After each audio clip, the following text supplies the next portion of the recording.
As Rika takes her seat, I'll ask that the room be as quiet as possible. We certainly have a lot of people here for an exciting evening, and we're going to get this meeting officially underway. Good evening. My name is Victoria Garrity. I'm the mayor of the Village of Ossining, and I welcome you to this evening's regular, we go into a regular meeting, right? Yeah, that's how we start. Regular meeting of the Board of Trustees. This meeting is now called to order. We will begin with the pledge.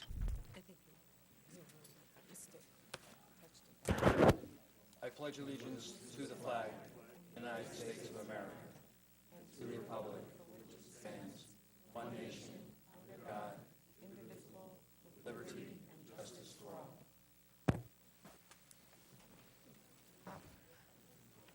Trustee Codman, Present. Trustee Levin, Present. Trustee Bazemore. Present. Trustee Quezada. Present. Mayor Garrity. Present.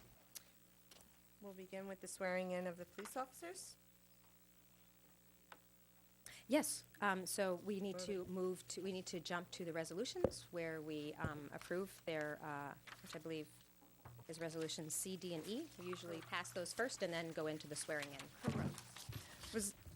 The first one, letter C, appointment of police officer Joseph Rinaldi. Resolved that the County of Westchester Personnel Office has certified to the Village of Ossining a list of eligible candidates containing at least 3 names from the permanent appointment position of police officer.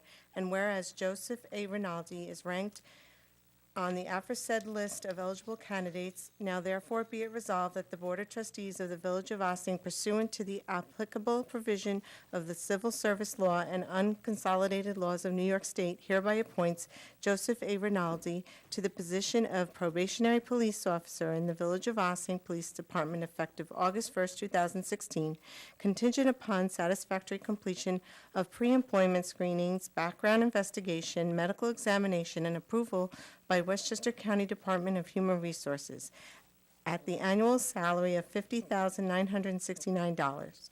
This appointment is subject to a probationary period of not less than 12, no more than 78 weeks. Do I have a motion? So moved. Second. On the board, Madam Clerk. All those in favor? Aye. Opposed? Letter D, appointment of police officer Anthony Perillo.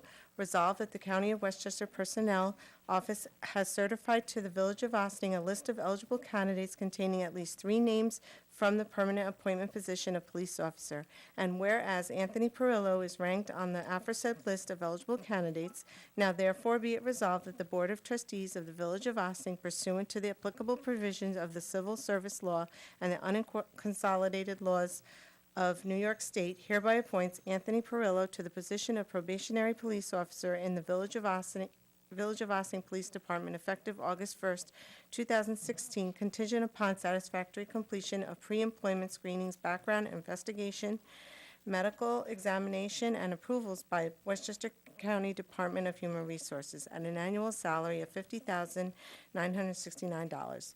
This appointment is subject to a probationary period of not less than 12, no more than 78 weeks. Do I have a motion? So move. On the board, Madam Clerk. All those in favor? Aye. Opposed? Letter E, appointment of police officer Andrea K. Sembrano. Resolved that the County of Westchester Personnel Office has certified to the Village of Ossining a list of eligible candidates containing at least 3 names from the permanent appointment position of police officer. And whereas Andrea K. Sembrano is ranked on the aforesaid list of eligible candidates. Now therefore be it resolved that the Board of Trustees of the Village of Ossining, pursuant to the applicable provision of Civil Service Law and the unconsolidated laws of New York State, hereby appoints Andrea K. Sembrano to the position of probationary police officer in the Village of Ossining Police Department effective August 1st, 2016, contingent upon satisfactory completion of pre-employment screenings, background investigation, medical examination, and approval by Westchester County Department of Human Resources at an annual salary of $50,969. This appointment is subject to a probationary period of not less than 12, no more than 78 weeks. Do I have a motion? So moved. Second. On the board, Madam Clerk. All those in favor? Aye. Opposed? And before we move on to the formal swearing-ins, I just want to give people some expectation of what is going to take place. We have a very full house tonight, which is wonderful. I know many of the folks who are here because they are delighted to be present for the swearing-in of these 3 new officers that we're very pleased to be welcoming to our magnificent police department. And we're going to move forward with that in just a moment. We also have an exciting agenda. We will be transitioning after we do all of the swearing-ins. We'll take a brief recess, let everybody take their pictures, grab their families, go out to dinner, give a hug and a kiss. We'll shake your hand, and thank you very much for joining us. And then I think most of you probably want to go and not spend the rest of your evening with us, although you are absolutely welcome to stay. We've got a lot of exciting things to talk about, not least of which will begin a public hearing on the Emergency Tenant Protection Act, which we're considering here in the village. So anybody who's here to discuss the ETPA, that public hearing will begin after a brief recess following the swearing-in of the officers. So let's get this underway. This is one of my favorite things to do as mayor.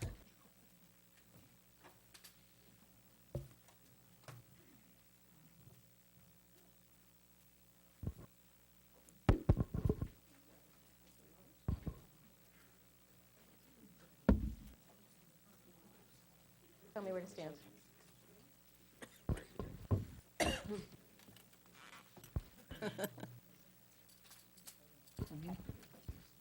Got it? Yeah, it doesn't.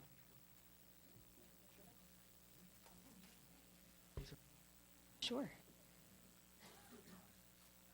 I, Joseph A. Rinaldi, I, Joseph A. Rinaldi, be sworn, being duly sworn, state on my honor, I will never betray my badge, I will never betray my badge, my integrity, my integrity, my character, or the public trust. my character, or the public trust. I will always have the courage I will always have the courage to hold myself and others accountable for our actions.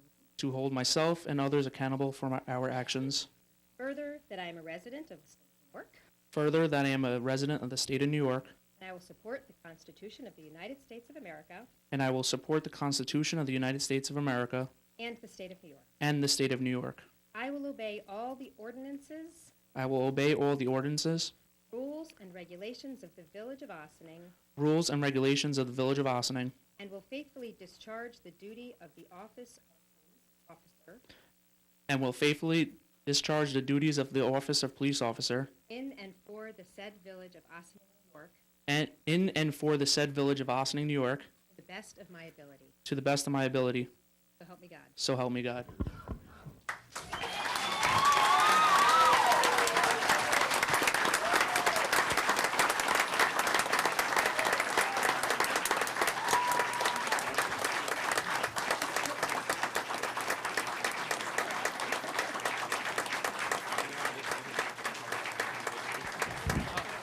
Stay here. Now I'll try not to embarrass you a little bit. For those that don't know Joe, and it sounds like everybody here knows Joe, so I'll be quick with this one. Joe's a graduate of Ossining High School, a local resident. He's got an associate's degree from Westchester Community College, and he's got a lot of experience in law enforcement already, but on the inside of the building. Joe's been a dispatcher with County Police for quite a few years now, so we're really excited to have him join us. He brings quite a bit of expertise in some areas that we could always use some help, and we're excited to have him aboard. Congratulations. Thank you.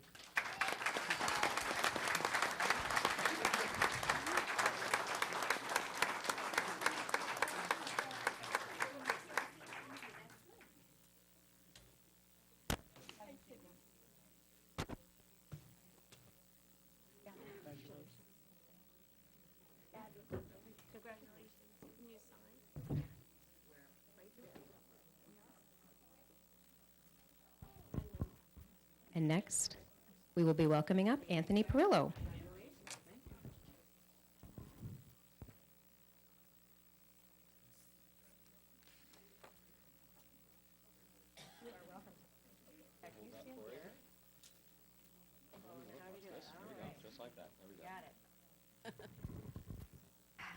Wherever you'd like. We can all circle around him. Right. Right. There you go. You brought it. I, Anthony J. Perillo, I, Anthony J. Perillo, being duly sworn, being duly sworn, state on my honor, state on my honor, I will never betray my badge, I will never betray my badge, my integrity, my integrity, my character, or the public trust. I will always have the courage I will always have the courage to hold myself and others accountable for our actions. to hold myself and others accountable for our actions. Further, that I am a resident of the state of New York, Further, that I am a resident of the state of New York, and I will support the Constitution of the United States of America and I will support the Constitution of the United States of America and the state of New York. and the state of New York. I will obey all the ordinances, I will obey all the ordinances, rules, and regulations of the Village of Ossining, rules, and regulations of the Village of Ossining, and will faithfully discharge the duties and will faithfully discharge the duties of the office of police officer of the office of police officer in and for the said Village of Ossining, New York, in and for the said Village of Ossining, New York, to the best of my ability. So help me God.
I, Andrea K. Zambrano, I, Andrea K. Zambrano, being duly sworn, state on my honor, never betray my badge. I will never betray my badge, My integrity, character, or the my character, or the public trust. I will always have the courage I will always have the courage to hold myself and others accountable for our actions. to hold myself and others accountable for our actions. Further, that I am a resident of the state of New York, Further, that I am a resident of the state of New York, and I will support the Constitution of the United States of America and I will support the Constitution of the United States of America and the state of New York. and the state of New York. I will obey all the ordinances, I will obey all the ordinances, rules, and regulations rules, and regulations of the Village of Ossining, of the Village of Ossining, and will faithfully discharge the duties and will faithfully discharge the duties of the office of police officer of the office of police officer in and for the said Village of Ossining, New York, to the best of my ability. So help me God.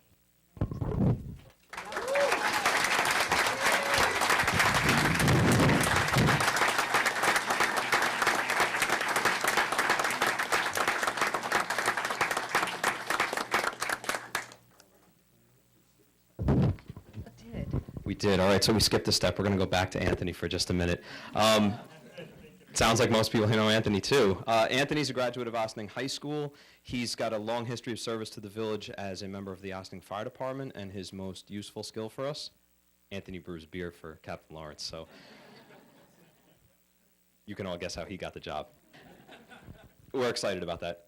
Andrea comes to us with a whole different set of skills. She's got a bachelor's degree from Marist College, and she's a paramedic. Also dual language, speaking Spanish and English, so really, really excited. Fantastic people here today. Totally confident they're going to be great cops, and we can't wait for them to get started. Congratulations.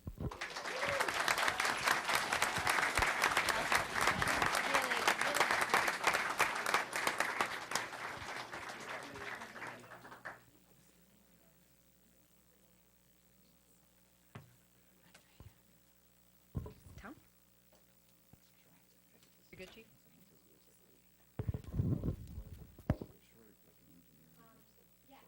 So real quick, can we get all the cops up front? We'll take one group photo and then we'll send everybody on their way. Farrell, retired guys, come up.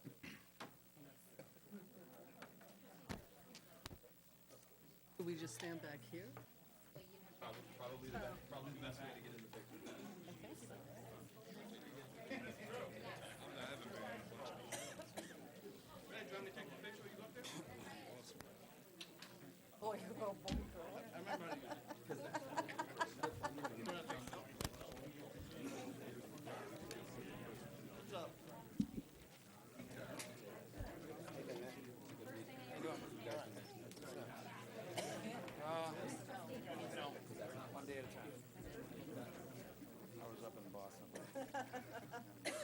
because we don't talk enough. Oh, what's happening over here? We're like sort of, Gotta work on our picture taking skills here, guys. then, oh dear. But we're not.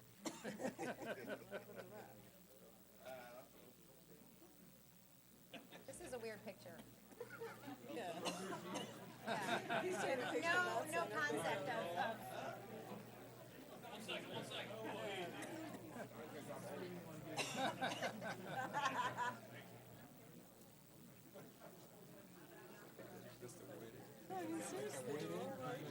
All right.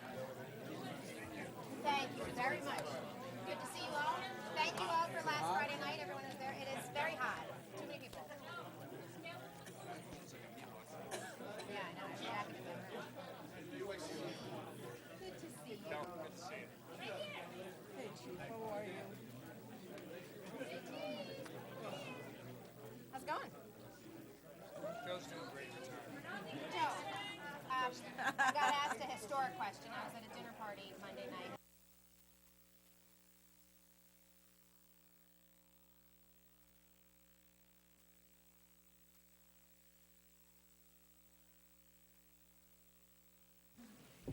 With us here this evening, our Deputy Corporation Counsel, Bill Hamilton.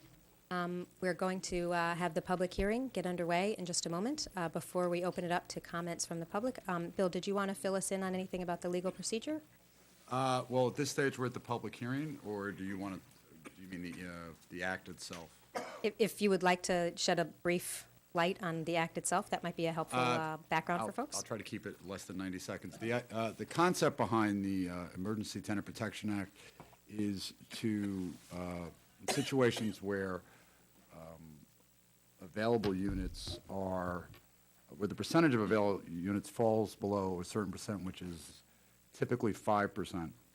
The idea behind the statute is to exert some control over the price pressure in the marketplace, theoretically opening up the marketplace and alleviating the upward pressure on rent prices on rental properties. It is not for all rental properties. Typically, under the statute, it's only for properties with 6 units or more.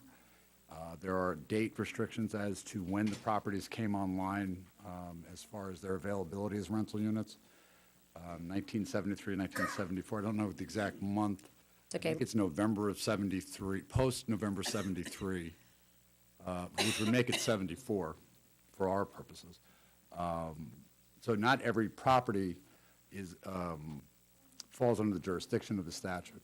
Obviously, properties with 5 units or less would not be included, and you can have properties that are 6 units or more, but if they're not constructed in the time period or available to the public in the time period under the statute, they don't fall under the rent stabilization, rent control portions of the statute. Okay, so I'll just give some overview of what our expectations are for the process. This evening, we are opening the public hearing, and folks at home can't see, but there's pretty much a full house. I think I see one empty seat. So I can see that we have a lot of people who want to be heard on this issue, and that's the point of a public hearing. We don't set a shot clock during a public hearing. So please keep that in mind. As you can see, your friends and neighbors all want to be heard, and we also don't want to be here till 1 in the morning. So before you stand up and make your comments, if you could be very thoughtful about getting to the most salient points of what you want to make sure is on the record and is heard. Tonight is the first public hearing about ETPA. The board and I have spoken, and it is our intention that at the end of the public hearing, we will adjourn the public hearing so that we will have another public hearing, another opportunity for people to be heard in 2 weeks at the next legislative session, which is August 3rd. Meanwhile, folks at home can watch the meeting, hear all of the questions that are raised today, and anyone can submit comments in writing to the clerk. That's mroberts@townofossining.com. So if you have comments that you would like to submit in writing, either to supplement what you say tonight, or because you are not able to join us in person, or because you really just wanted to hear what was being said and formulate your thoughts later, please submit them in writing anytime between now and the next 2 weeks. After I stop speaking, I'm going to invite Chuck Lesnick. He is the Deputy Counsel for the Office of Rent Administration, which is the state agency that oversees the ETPA program, and I'll allow him to give you a little more context and overview of how the program functions in the communities where it is currently.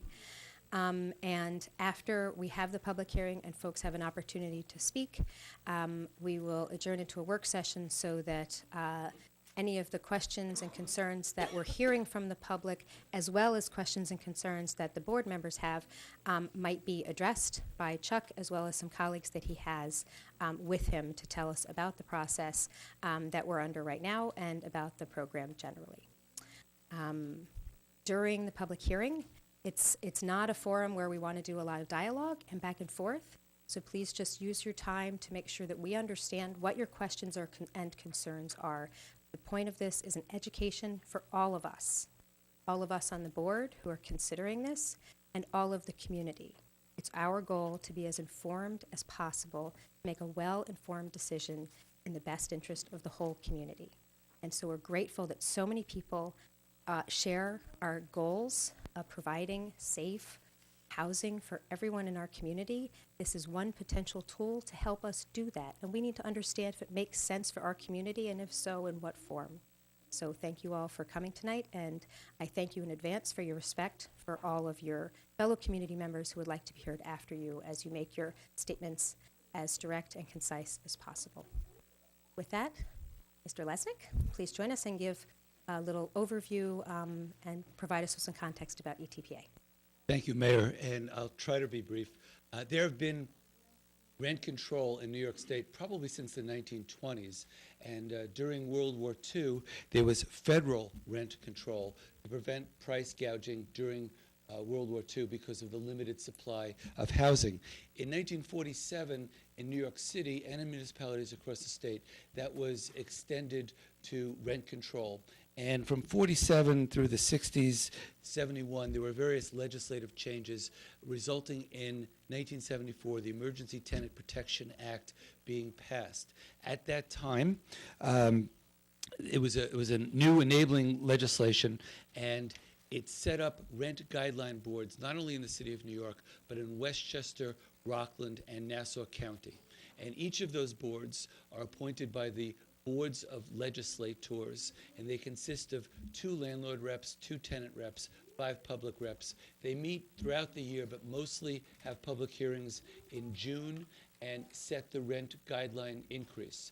This year, in Westchester County, the increase was very low, record low. In fact, it was 0% and 0.5%. Last year, it was 1.37 and 2.37, which is what we're currently operating on until October 1st. The state passed a number of other things, and in New York City, the city used to have a conciliation and appeals board. It was set up by other boards. They do a lot of their work. Outside of New York City, the state, we have an office in White Plains, does a lot of the certification and the intake. We have 350 people that work in Gertz Plaza, because if we're going to have rent regulation so that landlords don't change the services that they're going to provide, there's a series of protections that the tenants have. Conversely, there are tenants who abuse the system as well, so we're a quasi-judicial system. We hear both sides. People often ask me if I'm pro or con. I'm the umpire to make sure that you understand the rules and you play by the rules. Real quickly, our guideline protects rent overcharges, so if there's a problem with rent, we have an adjudication procedure, rent reductions for decreases in services, harassment, rent registration. Should this board decide to implement rent control, they would first have to find that there is an emergency in housing, that there's a vacancy rate of 5% or less, and at the day that you find that declaration, that is the day that rents are frozen. That is the initial base rent. After that period of time, the rents can only go up subject to what the Rent Guideline Board says. There is a process where fair market rent can be established with the Rent Guidelines Board adjudicating. if the fair market, if the rents aren't appropriate. But we can get into the weeds on that at a later time. I think that's probably enough for an overview. I will certainly listen to every comment and respond to you afterwards. You use the term rent control, I having, use the term rent control, and then I use the term rent stabilization, and actually what I try to say is rent regulation, because that encompasses them all. Rent controls disappeared in 1974, and in the suburbs it's just rent stabilization, or ETPA. If I misspoke, I apologize. thank you. Right. Thank you very much, Chuck. And so now we will open the floor to members of the public, and generally, we are just going to be listening. So please state your name and your address. First of all, I have some reading material here. Would you like that now? Or? Please submit it to the clerk. Okay. There's a copy each for you. Thank you. My name is Silvio Solari, and I'm from New Rochelle, New York. I'm a former small landlord, and I will never own a rent-stabilized building because of the many issues with ETPA. There are many of us small landlords who have been driven out of business because of ETPA. However, it's not only landlords who suffer from ETPA regulations, tenants suffer as well. It is the tenant that must suffer with cutbacks in services. I believe there are many tenants who desire excellent service, who are willing to pay for that service, and I think those tenants should have a choice. Yet, under the present ETPA, there is no choice. There is also another class of tenant that I'm really concerned about, and that is the young tenant, who finds it very difficult under ETPA because recent tenants pay a higher rent to subsidize the lower rent of a longer-term tenant. Let's take a look at one rent-stabilized building in New York City. Even though the building is located in the East Village and the year is 2006, the story is the same in Westchester today. The tenant in apartment 2 has been there for 4 years. He is a young person who pays $1,400 for a very tiny one-bedroom. One day he desires to form a family and live in a much larger apartment. He knows of a 3-bedroom apartment, apartment 5, occupied by Fred, a successful musician who arranged music for Madonna early in her career. Fred has been living there for 24 years and is the only occupant. Fred's current rent is $568. The 2 tenants, one old and one young, often pass each other in the hall. Apartment 2 tenant complains about the small apartment, and he would love to switch with Fred, but Fred, of course, is not going to switch.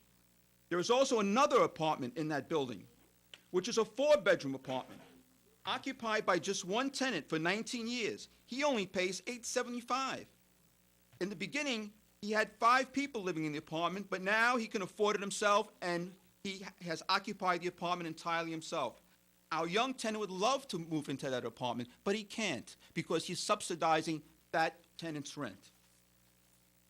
The basis of these stories, I'm going to make it shorter. The basis of these stories are found in an article that you have before you called The Berserkonomics of Rent-Stabilized Apartments in New York. It appeared in New York Magazine, September 2006. I added some minor details. However, you can read the article yourself about this one rent-stabilized building. ETPA has made it difficult for young families who pay more for a small apartment so that another longer-term tenant pays less for a larger apartment. I think Fred, that part that is good, would agree. However, he will not give up his apartment to the younger tenant. Under ETPA, young tenants are pitted against older tenants, tenants against landlords, everyone against politicians who now must put pressure on rent stabilization boards to come up with guidelines that no one is happy with. I don't think you want this chaos in your life. I don't think you want to get constant phone calls by politicians and other groups. What you should really do is speak to your state legislatures, your state senators and your state assemblymen, and I'm sure they'll advise you that it's a complete mess and a complete chaos. So I urge you to vote no on rent regulation. The answer to the housing crisis is free market. Instead of ETPA, allow developers to come in and build housing. When you allow development, the housing market and rental prices will stabilize. Thank you so much. Thank you very much, Mr. Solari.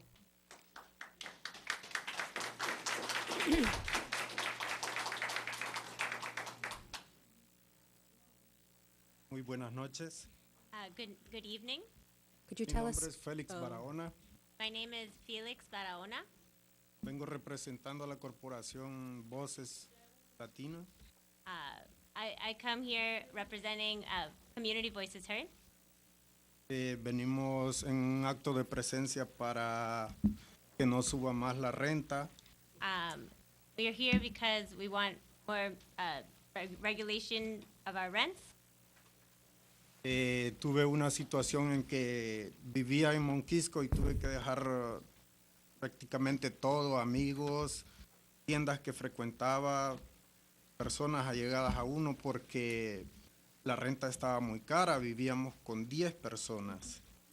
I had a situation, I was living in Mount Kisco, and I had to leave. I had to leave behind my friends. I had to leave behind the places that I frequented. I had to leave behind family because I was living, the rents were so high, I had to live with 10 people. Por eso venimos acá todos presentes a pedir de su voto en un acto de protección al inquilino. For this reason, since he's now living here, he wants. I'm asking for your support for the Emergency Tenant Protection Act. Okay, pasen buenas noches, Dios los bendiga a todos. Thank you all, and God bless you. Thank you.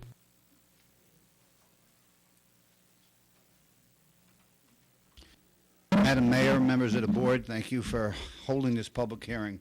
My name is Dennis Hanratty. I'm the Executive Director of Mount Vernon United Tenants.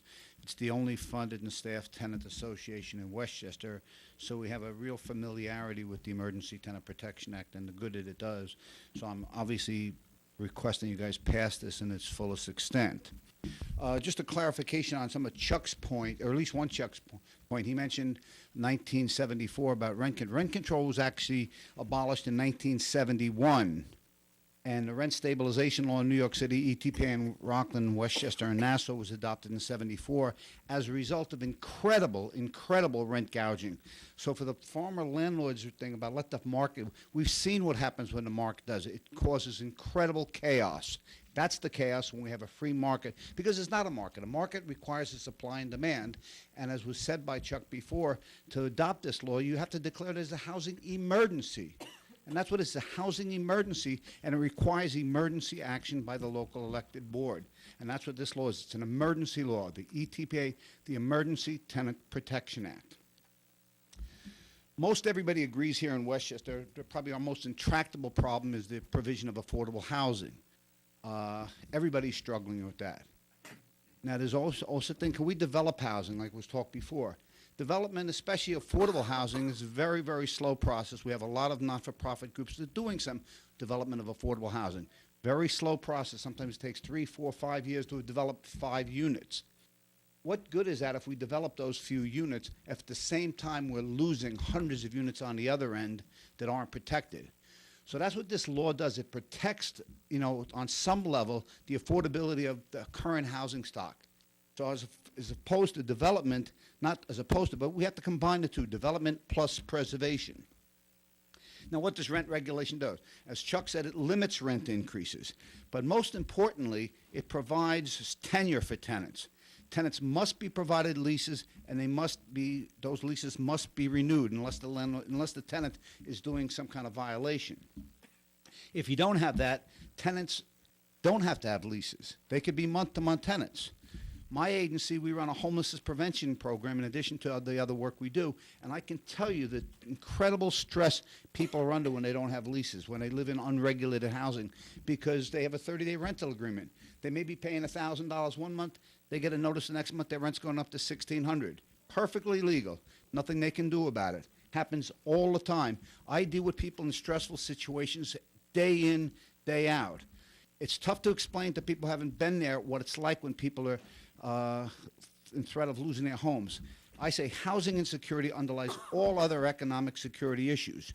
We have so many people paying 50, 60% of their income for rent. The slightest thing goes wrong in their life, everything falls apart. We have growing numbers of homeless in this county right now. The other thing that Chuck mentioned, you also have the right to make administrative complaints. Now, if you live in unregulated housing, you make a complaint about the stuff, you're not going to make that because you know the landlord's going to throw you out. But at least in the under rent stabilization, under ETPA, you have that right, and you have protections if you do make those complaints, and you know that you're going to be protected. You know the landlord can't throw you out, and you know the next time your lease comes up, the landlord must renew the lease. That gives you that tenure. That added security is unbelievable. The insecurity that people live in unregulated housing is it's horrible. In addition, there's a couple of great programs that are only available to rent-regulated buildings. SCREE and DREE. SCREE is the Senior Citizens Rent Increase Exemption, and DREE is the Disabled Rent Increase Exemption. Both for categories of tenants who have some income limitations. We know most seniors don't get much of an increase, and this way their rents can be protected. The landlord would still get the increase, but now the village or the city would pay for that by reducing the landlord's property tax. The same thing applies with DREE. But those aren't necessarily the law that you adopt. You have to adopt those separately. But those are added programs that give added protections to vulnerable populations in your community. Very, very valuable thing to have. We do loads of dozens of SCREE applications every month, and my city, Mount Vernon, hasn't adopted DREE yet, but they're said they're going to adopt it in the August meeting. We had a public hearing last week, and everybody spoke in favor of it. Both are good, ancillary portions of the ETPA law, SCREE and DREE. Like I said, giving those added benefits to particularly vulnerable populations. Thank you. Like I say, we're the only funded and staffed tenants association. I put myself at your board's disposal if you need any questions answered. Thank you. Thank you, Mr. Henready. Evening, Reverend. Madam Mayor, board members. Can you identify yourself, please? I am Mr. Tim Ives. I am the minister at the Scarborough Presbyterian Church, and I am the convener of BOMA, which is the Briarcliff Ossining Ministerial Association. And it just so happens that we passed a resolution this spring, and I will read it to you. Members of the Briarcliff Ossining Ministerial Association affirming that decent, safe, affordable housing should be considered a basic human right, and believing in the benefits to all of an ethnically and economically diverse, inclusive, democratic society, urge our elected representative and public servants to, without delay, take bold and appropriate action to create, protect, and preserve low-income and affordable housing in Ossining. We're for it. So I will give that to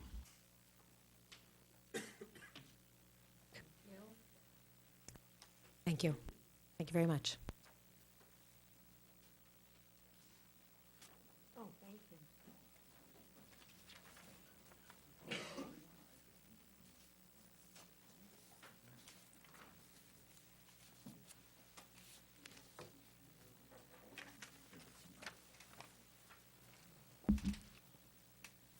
My name is John Van Steen. I live at 78 South Highland Avenue here in Ossining. I am neither a landlord nor a tenant. But at the April 27th meeting of the Ossining Village Board, Charles Lesnick from New York State's Office of Rent Administration addressed the board regarding the Emergency Tenant Protection Act of 1974. The ETPA provides for rent stabilization in various municipalities in Westchester County and is protected on and is predicated on a continuing housing emergency with a vacancy rate of less than 5%. The locality must declare that a continuing housing emergency exists in order to adopt ETPA. The Act applies to apartments and buildings of 6 or more units built before January 1st of 1974. Some municipalities limit ETPA to buildings of a specific size, for instance, of 20 or more units. The local county rent guidelines board sets maximum allowable rates for rent increases in stabilized apartments. Proponents of the program state that rent stabilization provides protections to tenants. Aside from limitations on the amount of rental increases, the program guarantees them certain services such as having leases renewed and limiting evictions except on certain grounds allowed by law. The law provides for the deregulation of apartments based on rents as well as on the occupants' incomes reaching $200,000 a year. Opponents of the rent stabilization programs believe that these programs, though well-intended, are ineffective and often counterproductive housing policy that can cause harm to the local and regional markets. In a survey of the American Economics Association, 93% of the economists agreed that a ceiling on rents reduces the quality and quantity of housing available. They pointed to 6 principal objections to rent stabilization programs. 1, the inhibition of new construction. Forcing rents below the market price reduces the profitability of rental housing and directs capital outside the rental market. As a result, construction declines, existing rental housing is converted to other uses such as condominiums, and the quantity of available affordable apartments declines. 2, deterioration of existing housing. The reduced return for property owners leads to a drop in the quality and quantity of existing rental stock. Property owners tend to delay updating their buildings, leading to rundown neighborhoods. 3, reduced property tax revenues. As the rental properties are now less profitable than before, the assessed value of the property is reduced, thus lowering property tax revenues and transferring these costs to other business and property owners in the community. 4, substantial administrative costs. These costs often outweigh the short-term benefits of rent regulation through the creation of elaborate bureaucratic systems. These costs are also borne by the existing businesses and property owners in the community. 5, reduced consumer mobility. The beneficiaries of rent stabilization are those lucky enough to find themselves in a rent-stabilized unit. But these consumers who, if their situation changes, would otherwise move to better their overall circumstances, are reluctant to do so and lose their subsidy. As a result, they stay in place for a much longer period of time and thus deny the community the lower-cost entry-level housing unit that the program is supposed to promote. 6, consumer entry costs. The short-term benefits of rent control are limited by significant entry costs that must be paid by those in search of rental housing but not able to enter a rent-stabilized unit. As these units were removed from the open rental market and placed in a rent-stabilized program, and the resultant slowing of construction of new units occurred, there are fewer units available in the market. As a result, rents on these units, as well as costs involved to find rental units, increase the costs for those trying to enter the market. This is especially hard on poor families or young people trying to move into the community. Well, what conclusions can we draw? We believe that the rent stabilization programs do not work for the benefit of the community. Programs such as ETPA do not create housing, but simply redistribute the existing stock. We believe that the Village of Ossining has taken many great steps over the past decade. It has attempted to revitalize its downtown business district while promoting controlled development in the community. We believe that the village should continue these efforts and promote the creation of business activity, which in turn would assist in job creation within the community. We believe that the housing emergency that Mr. Lesnick spoke of to the village board is a flawed concept, as it is not purely an Ossining problem, but is a county and state problem that Ossining alone cannot remedy. According to Mr. Lesnick's own figures, the vacancy rate in Ossining is 3.28%. However, the vacancy rates in Westchester County and New York State are 1.4 and 1.67% respectively. The ETPA does not create housing and so would not solve the problem that it is supposed to address. Now, what has the village done?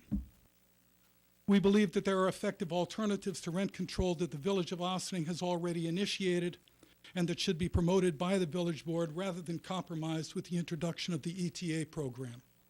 The village has initiated programs of additional affordable housing units in all new construction, which has greatly contributed to the increased supply of affordable housing in the village.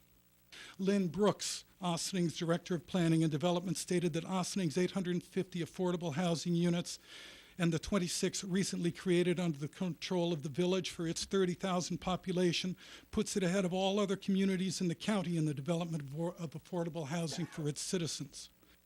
This is out of the apartment stock of 4,823, representing 18% of all of the units in our community. Ossining, the village has promoted the development of properties that are completely affordable housing developments and is currently negotiating a pilot to ensure that an affordable housing complex stays that way for the next 30 years. Ossining has created the Landlord-Tenant Relations Council to conduct research into community housing problems. The board is authorized to formulate programs to improve landlord-tenant relations, accumulate statistical information on available housing accommodations, counsel the Board of Trustees on landlord-tenant problems and disputes, and recommend programs for the solution of these problems.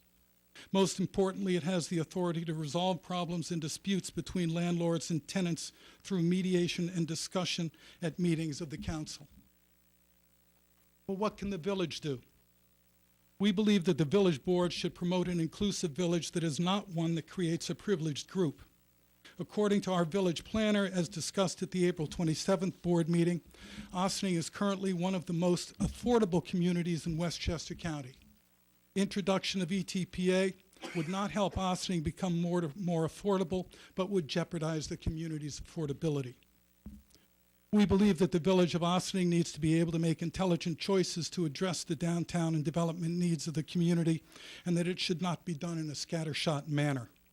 Your own village planner has suggested that a housing needs assessment be conducted and has also suggested that Ossining be part of a more thorough program through Pace University. We believe that the village can energize the Landlord-Tenant Relations Board and create a charitable fund specifically to address and assist with problems of rental assistance and programs such as SCREE and DREE at a much lower cost to the taxpayer and greatly increased value to the community. Lastly, we ask that you put aside your personal ideological agendas and work for the benefit of the Ossining community as a whole. There is a reason why no community in Westchester County has adopted ETPA in the past 32 years. We ask that you not implement a poorly conceived public policy program that does not solve the problems that it is intended to address, and we ask that you not do this on the backs of a few individual property owners who have invested in our community. We ask that you not add an unnecessary burden to your tax-paying base, which is already the most heavily taxed group per unit of valuation of any community in the county.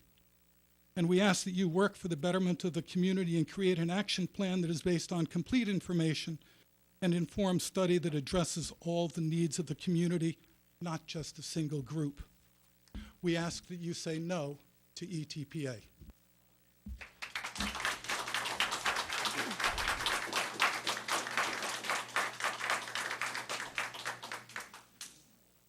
Thank you. Mr. Schatz. Mayor, members of the board, my name's Eric Schatz. I live at 24A Hamilton Avenue in Ossining. I currently have a two-family house that I live in and another two-family house that I rent out. I had another 10 units in the past, but got to be too much and I sold them. Now, I personally have never raised a rent. I have had approximately 200 years worth of rentals that have been under my personal control and in properties that I own. And I'd have women come along whose husbands had left them, people who had lost jobs, people who had more kids than they could take care of. And I talked with people who ran IFCA at the times and said, you know, it's been 10 years that I haven't raised rent on these people. They said, how in the world do you do that? I say, well, because it's a value of mine. And in order to do it, I had to sometimes reach into my own pocket and always do the maintenance on the buildings myself. Not everybody has the ability or the desire to do that. I've been in Ossining almost every day of my life since 1955 and a full-time realtor here since 1977. In the 1970s and 1980s, there was affordable housing organically supplied everywhere in the village of Ossining.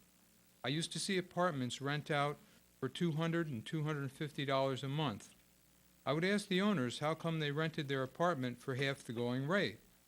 They'd say that the person had been there so long they were now part of the family, and it needed a break, or they came to me as a friend of a friend. They were able to do this because the taxes were so low compared to what they are today they could easily manage their obligations and payments. At this point, taxes are so high that people are having to move in order to retire because they can't afford the taxes, even with their houses paid off. I have customer after customer who can afford a mortgage in Ossining, but not the taxes. Many people who bought homes here some years ago have seen their taxes go up so far they have to illegally rent out rooms, basements, and attics in their home to a family per room. Homes that would have had 2 children going to the schools now have 6 or more. They pay $12,000 in taxes after STAR. The cost of educating the extra kids coming out of their homes is over $100,000. As those extra costs get spread throughout the community, the seniors, who are the best tax rateable in existence, and the reason why Florida taxes are 1/10 what they are here, cannot afford to stay. The positive net cash flow created by their living in the community of $10,000 or more turns into a negative of 30 or more as people with more children move in. Now, I'm not against children or education. My granddaughter graduated first grade in Ossining reading at a 3rd grade level in English and Spanish. But we need a balanced tax base to afford the world-class education that the Ossining schools provide. The mayors and village boards of Ossining through the years tore down 70% of the tax ratables in the village of Ossining on Main Street, Spring Street, and Highland Avenue, declined to rebuild it. Yes, it was intentional.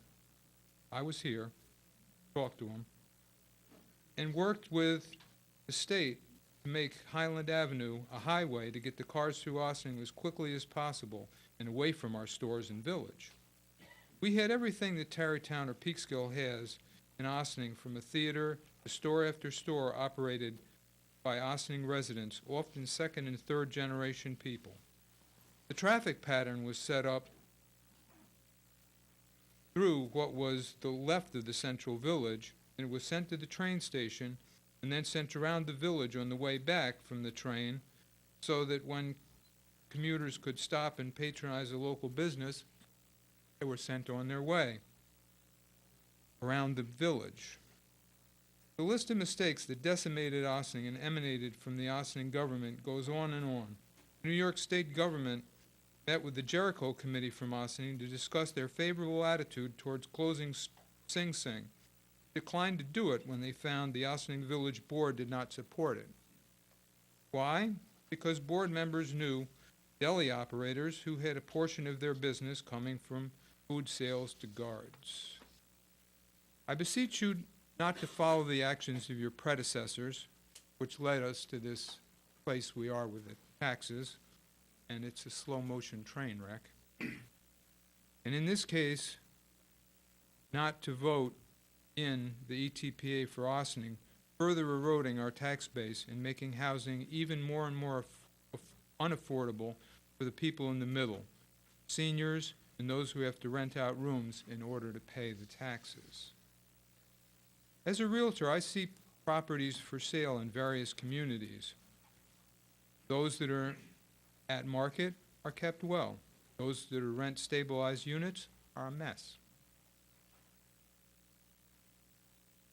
ETPA was limiting increases to 0%. I hardly say taxes are limited to 0%. I hardly say that water increases are limited to 0%. Maintenance on a building is limited to 0%. And big thing here that nobody seems to mention is many commercial mortgages are renegotiable.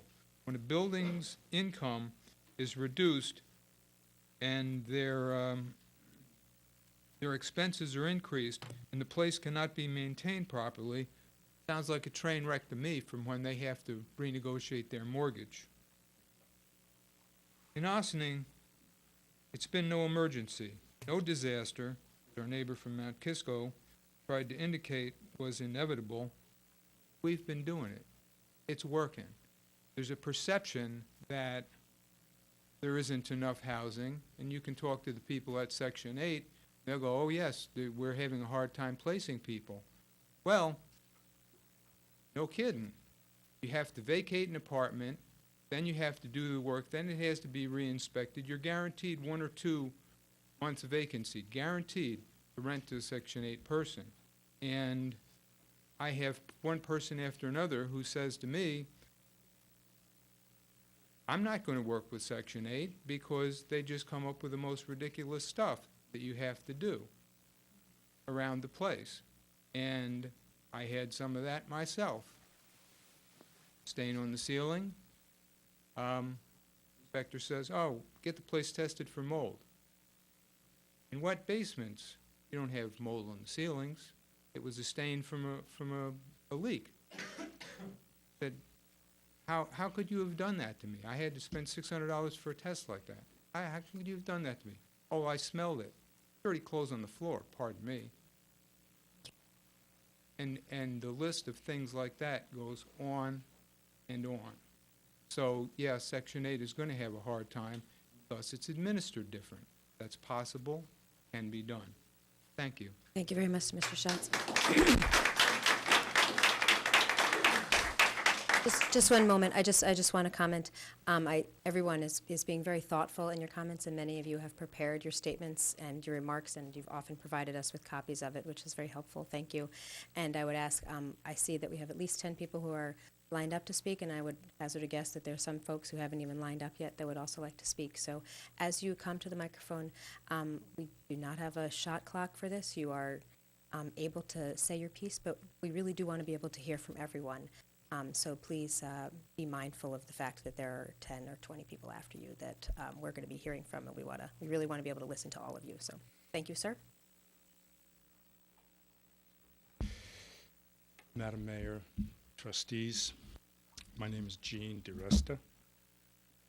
I make this brief statement as a friend of the landlords of Ossining that will be affected by the ETPA being considered for application. I'm a small business owner who owns a majority of his annual income from the rental of a 22-family residential apartment building on Warburton Avenue that is under ETPA control, and a smaller 3-unit building on Central Park Avenue that is not under ETPA control. These buildings, located both in Yonkers, have been in my family for over 40 years. The key question before you is to determine whether Ossining needs to encumber the landlords by the rules and regulations set forth by ETPA. My focus will be on the annual rent increase stipulations. The ETPA acknowledges that landlords are entitled to earn a reasonable, in quotation, profit from their investment and labors associated with their rental properties. However, the ETPA does not define or expand upon the concept of reasonable. The ETPA requires the establishment of a rent guidelines board that will meet annually to take testimony from the public and analyze financial summaries prepared by the DHCR to make a determination as to what a reasonable rent increase will be for the next year starting October. As with all businesses, the expectation from property management is that a profit should be realized based upon expenses and income derived from business activities. The principles of a free market economy, the cornerstone of United States capitalism, typically apply so that a businessman will prosper or fail based upon their acumen. A key point to consider is that all landlords affected by ETPA must submit annual reports to DHCR to detail their income and expenses for the prior year. These include targeted expense items, taxes, heating, water, maintenance, management fees, salaries and insurance, and of course rental income. These collected data are summarized and submitted to the Rent Guidelines Board for evaluation. Public testimony is then taken from both landlords and tenants at public hearings. Finally, the Rent Guidelines Board makes a determination as to what constitutes a reasonable rent increase. The reality is that they have no formula or rubric to use to compute the increase, nor do they consider the cost of living index, inflation index, to arrive at a reasonable quotation, reasonable rent increase. It's a matter of conscience as to what they feel would be fair. The practice has led to hearings being confrontational. Landlords are required to prove their request for increases, while tenants cite personal financial conditions without offering any proof. The result from the last Westchester, New York City guidelines meeting has been that a zero increase rent were locked without increase while expenses have continued to increase. It's immediately apparent that the concept of reasonable is no longer applied. This is having a detrimental effect on landlords, some of whom must delay building maintenance, etc. The practice of restricting rental increases has already had a detrimental effect in New York City public housing, where, as reported by the New York Times, May 18, 2015, these buildings did not have sufficient income to cover maintenance and modernization expenses. Management is now seeking rent increases and actively collecting rents from tenants who were not paying, etc. At every rent guideline board meetings, tenants clamor for zero net increase, and they will never agree to any increase regardless of the landlord's financial justification. Tenants fundamentally don't acknowledge that running a rental property is a business that will succeed or fail based upon making a reasonable profit as determined by the investor in the property. Therefore, on behalf of Ossining landlords, I respectfully ask that the village board not pass the resolution to apply ETPA guidelines to its landlords. If it ain't broke, don't fix it. Thank you. Thank you.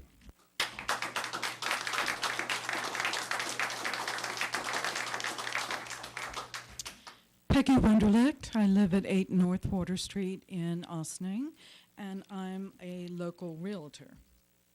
There is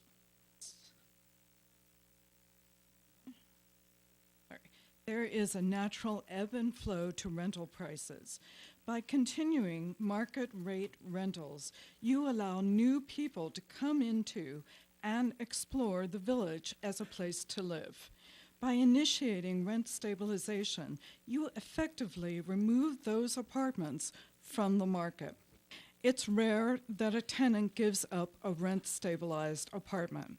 I sell and rent in New York City as well as here, and I have seen the effects of rent stabilization.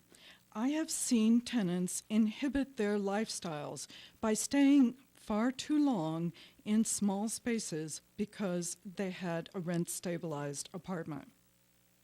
I have seen investors buy rent-stabilized apartments where decades later the rent-stabilized tenant is still in place and the investor is still subsidizing the tenant's rent. For landlords who have maintained their buildings, now there will be less money and less incentive to do so.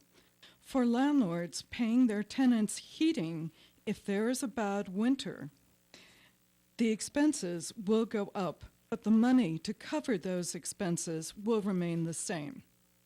In the city, in a condominium complex called Kips Bay Towers, a studio that is vacant and has a non-rent stabilized tenant, or has a non-rent stabilized tenant, will sell, this being New York City, in the 500,000s. The same studio with a rent-stabilized tenant sells in the low 300,000s. So the property values of the affected village rent-stabilized buildings will drop. And that lost tax revenue will have to be made up by the village taxpayers. First-time Ossining renters create a pool of new residents who declare this sparkling village their home. Let's let them continue to do so. Thank you. Thank you.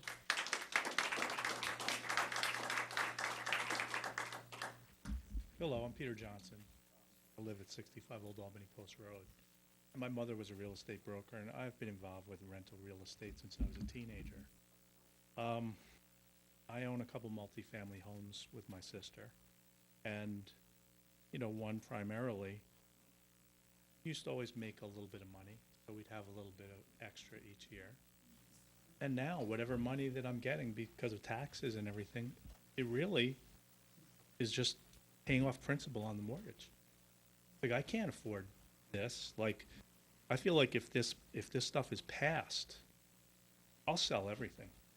I will. I don't want any part of this crap.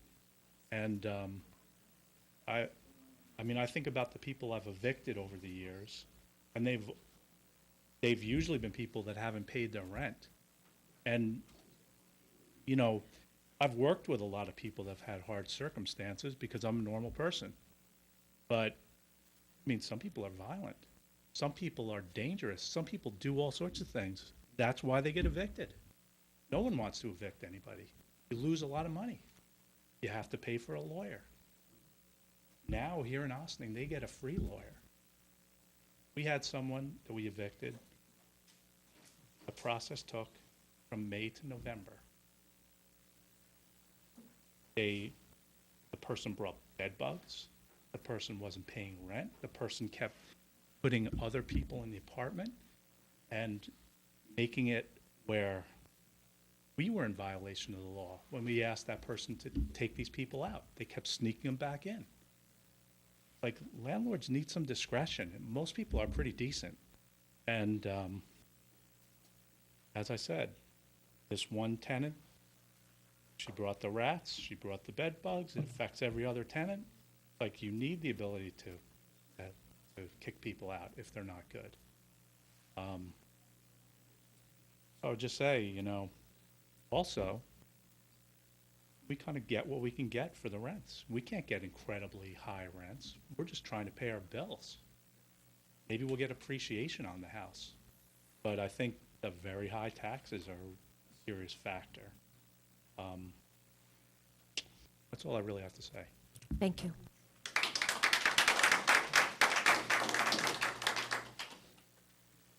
Mayor, trustees, you see I'm empty-handed, so it should be brief. My name is Saul Gluckman. I live at 8 Mystic Drive in Ossining. I've been a resident of the village for over 25 years. I served 20 years ago on the then Ossining Landlord-Tenant Relations Board or Council. It's changed names over the years. And also on a similar board in the city of Peekskill. I just want to give you some points. What people have been saying now, rental real estate is a symbiotic relationship. Landlords need tenants, tenants need landlords. Controls create an adversarial situation. Not all the tenants are going to be bad, and not all the landlords are going to be bad. But let's come down to financing. You are in control of financing of this village. If you put a control such as ETPA in effect, immediately it devalues the rental apartments. Immediately, those landlords come in and file tax certiorari's, which generally speaking, perhaps 90% of the cases, are successful. And that takes away money from the village.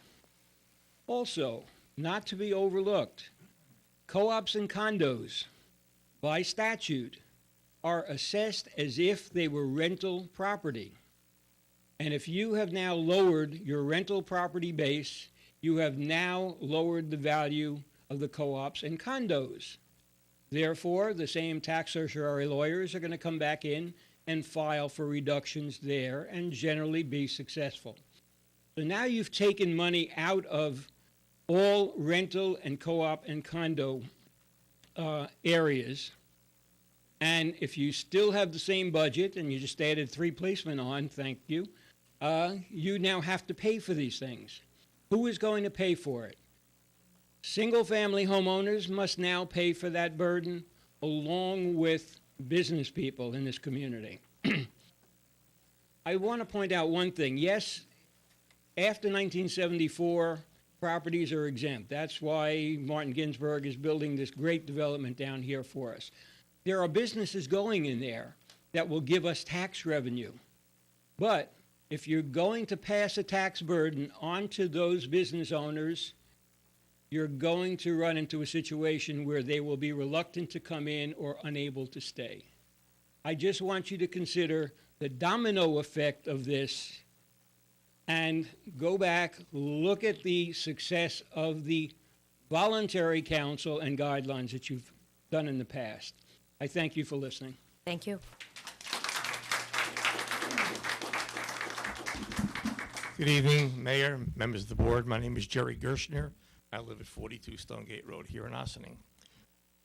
Whoever would have thought that Ossining would be having a lottery with 500 winners and about 37,000 losers who will be paying the winners for many years to come? What do I mean by that? Well, enactment of ETPA appears to be a big plus for those lucky renters who are eligible. But there are many issues to be considered before this is to happen. I understand that you've identified all of the buildings that would fall under the law. Now you have to get a list of all the tenants. Are there leases? I suggest in many cases probably not. If there aren't, how can you determine what the current rent is? Is there more than one family in an apartment? If so, who's the tenant? I've been in a number of buildings and apartments where I've seen locked bedroom doors. What does that mean? The apartment tenant is operating a rooming house wherein they rent out individual bedrooms for money. This is very common. Can any of these buildings pass a building and fire inspection? Do you want to grant a rent freeze in an unsafe building?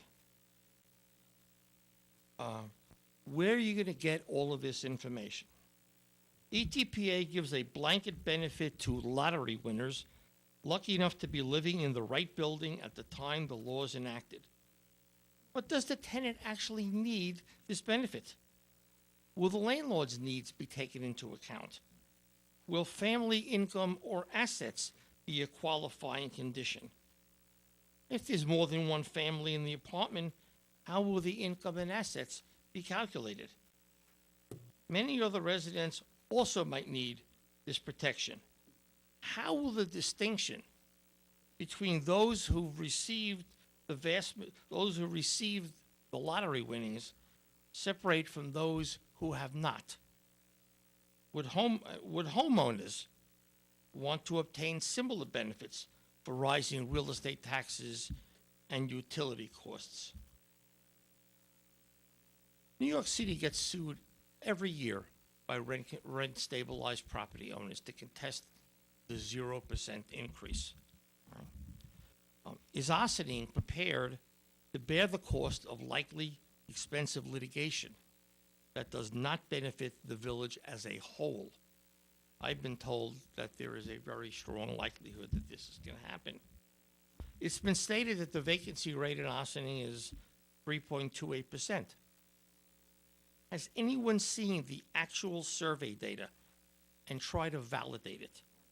If not, you may be leaving yourself open to litigation challenge a vacancy rate that's been neither verified nor validated. I find it hard to believe that anyone has a complete list of all residential buildings in Ossining and the current list of those apartments available for rent today. That's how a vacancy rate is calculated. What will the village's recourse be if a landlord does not comply with the law? Where and how will they be adjudicated? And what will be the penalty? How much labor will this entail? The value of an income-producing property is determined based upon its operating income, which means the income less the expenses equals the profit. Buildings with more than 3 apartments are considered commercial property and are valued in that manner. Any building placed under ETPA will see its market value diminish since the income is basically frozen while the expenses are not. Also, the desirability of an investor to purchase this building will be substantially reduced, thus driving down the property value. How many investors will want to purchase a rent-stabilized building? When the market value is diminished, so is its assessed value. A former assessor here in Ossining once estimated to me that it would be a 25% reduction. Current assessor Fernando Gonzalez agrees that the valuation will be reduced but could not estimate by how much at this time. It's automatic that when the assessed value goes down, so will the real estate taxes that it generates. But who's going to make up for the loss of the real estate taxes? Village residents, town residents, county residents, school district residents. How will that be explained to the school district, who comprises over 60% of the typical real estate tax bill? The town-county share, including Blythe Manor, is about 13%, and the village gets about 25%. Thus, the lottery losers will be the property owners not only in the village of Ossining, but also in Blythe Manor and in the town outside. And let's not forget the homeowners in both Yorktown and Newcastle who reside in the Ossining School District. The Journal News reported today that the 2017 tax cap rate for towns and villages is actually going down from 0.73% to 0.68%. Schools now have a big cap rate of 0.12%. How many teachers will be laid off so that the lottery winners can enjoy their lucky status? If the village feels that ETPA is a worthwhile program, then the village itself, in the interest of complete transparency to the public, should fund 100% of the benefit from its own budget. You can, the full cost of real estate taxes could be borne by the village, and any increase in rent normally occur could be paid by the village to either the landlord or tenant. In summary, my experience tells me that the actual implementation of rent stabilization and the future management of this program can be very problematic. The costs are unknown, especially as this law adds additional labor and other expenses to the village budget while it reduces tax revenues. Ossining should do a full financial analysis of the direct costs, labor, indirect, and unknown costs, litigation defense, real estate tax reductions, and so on. I present these comments so that you will have a fuller picture of what this program means to the village. There is no such thing as a free lunch.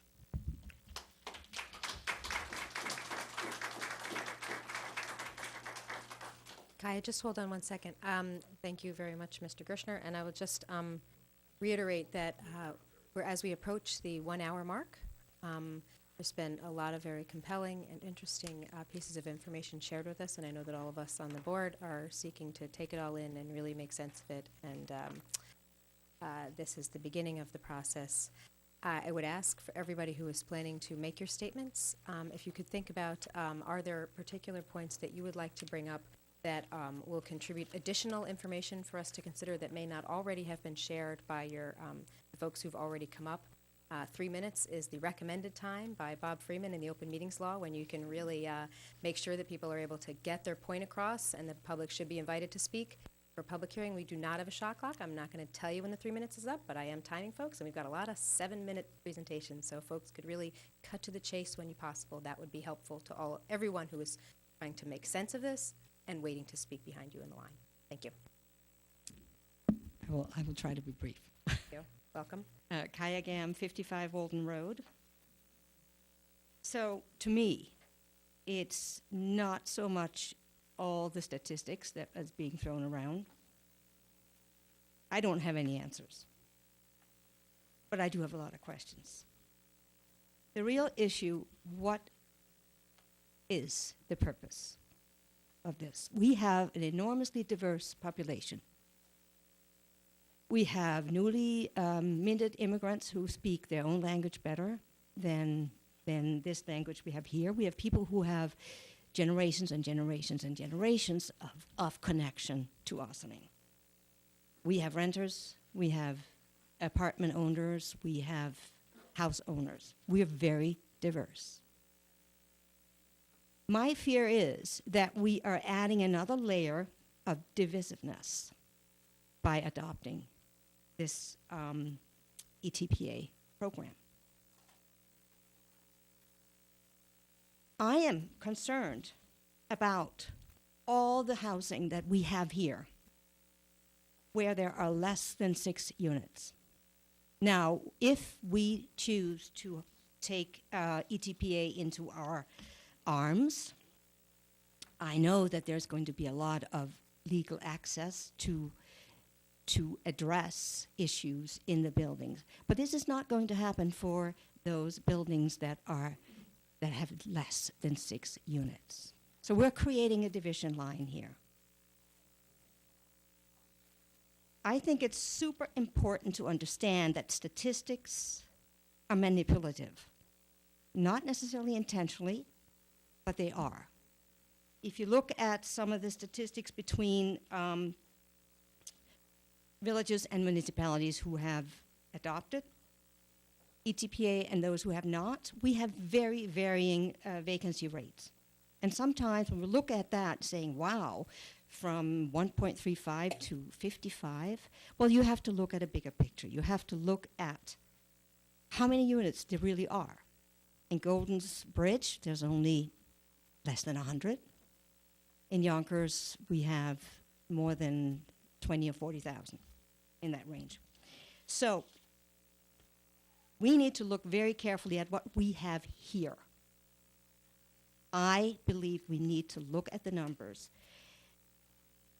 We need to look at rent versus ownership, the size of our population in that relationship, cost of rent on mean average and median income calculated using multivariable statistics, not just averages, because the numbers are so small. That just one rental unit being occupied or one being available can shift the numbers drastically. Now, there is something that no one has talked about, that is that if we drop or if we go above the 5%, we can choose to opt out again. Now, that's also a big process.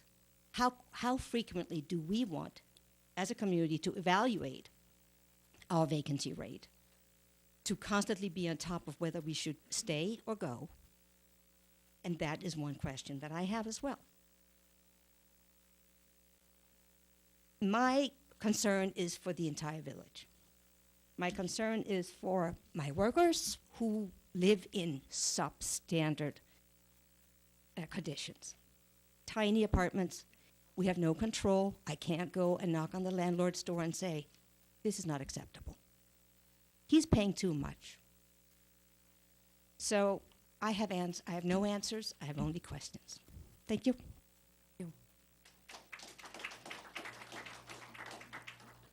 Oh, if we could just pause for one moment as we change the tape. Means we got to the hour-and-a-half mark in our evening.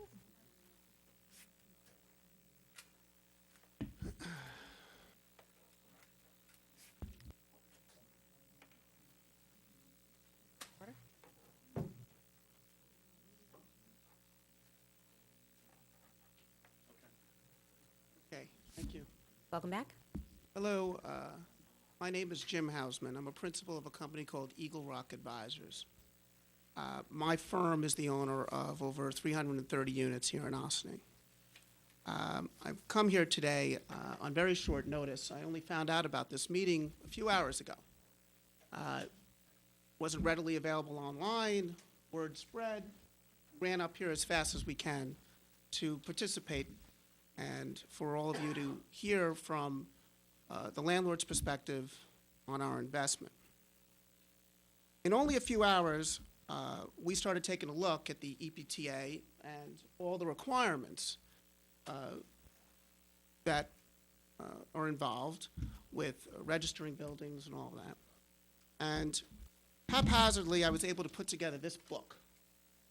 This book is a book only devoted to figuring out our C of Os, our building permits, our temporary C of Os, of the buildings that we already own in Ossining and the buildings that we are intending to acquire here. C of O requirements in New York. Chuck, when in New York City did they start having C of O requirements? You know what, we're not gonna, this is not a question and answer time, so please just share your I believe questions it now. was in the 1920s. The record keeping in New York City is far different than the record keeping in Ossining. It's an extremely difficult process to try and figure out January 1st, 1974. With that in mind, I will spend the better part of the next 2 weeks trying to figure out, indeed, when our buildings, which were acquired this past February, were built, because I want to understand the applicability, potential applicability of the EPTA. On every one of our acquisitions, we prepare a document like this. There's about 40 pages. And in these documents, we underwrite our acquisition. And what I do for a living in our business is I invest in communities. In the acquisition of 3 properties here in Ossining, one of which some of you may know used to be called Claremont Gardens, which was an old Mitchell-Lama property, and 2 others, we're investing $19 million of capital in this town. And one bit of research that I did personally before we bought those properties was researching whether rent stabilization was applicable to this community, this town. Found out it wasn't. About 5-6 hours ago, I found out it may be. And I think it's very important to understand, for everybody on this board, you want to encourage people like me to invest in your town. Right now, we have 14 people doing different things, doing construction at our various properties here in Ossining. We also employ several people. If you eliminate the possibility of rent growth at our properties, you're going to hurt the value of those properties. You are going to disincentivize ownership. That's not what you want to do. Our properties pay $1.3 million of real estate taxes already. And I don't necessarily have ever heard of real estate taxes going down in the future. So we can anticipate, as someone said earlier, that our operating expenses are going to continue to increase. But what you're going to decrease is our top line, our ability to keep people employed and make investment in our properties. Of that $19 million I mentioned earlier, over $4.8 million is CapEx, meaning renovations, fixing up the properties. Some of you may know Claremont Gardens. Many years ago was in disrepair. There were some changes made. And now we are making a new, fresh investment this past February to improving the property. We've made a huge financial commitment to this community. And we expect the community to be supportive in every way possible. With that in mind, just want to address a few points. As of Monday, our vacancy was about 5.41%. And should someone want to look at their vacancy data, I get it every Monday by email.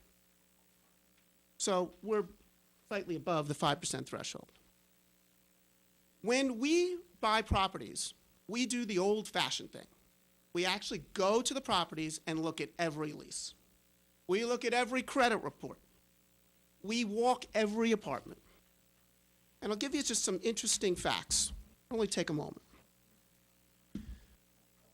In general, household income at one of our properties was $89,000. Our second property was $82,000, and our third property was $71,000. Based upon average rents, our average rents were 25 to 33% of income. Across the board, that is deemed affordable under most definitions of affordable. We provide affordable housing in applying market rents. And we have healthy vacancy at any given time for tenants to attend our properties. What I'm worried about here is if this EPTA passes, it's going to be an administrative nightmare for us as we try and figure out when our buildings were actually constructed, trying to figure out what our base rents are going to be, how long the look-back period is for increases, and all the other filings and other things that are necessary. We've made a very big investment in this town. You want to encourage guys like me to come up and invest in the suburbs, invest in businesses, invest in my neighbors, invest in households that have $80,000 of income.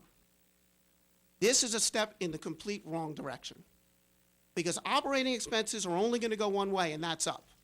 And if you want to cut the bottom line, you are not helping the condition of the property, and you are not helping the overall value of the property. And that will be reflected in cap rates and will not bode well for the future. Thank you. Thank you.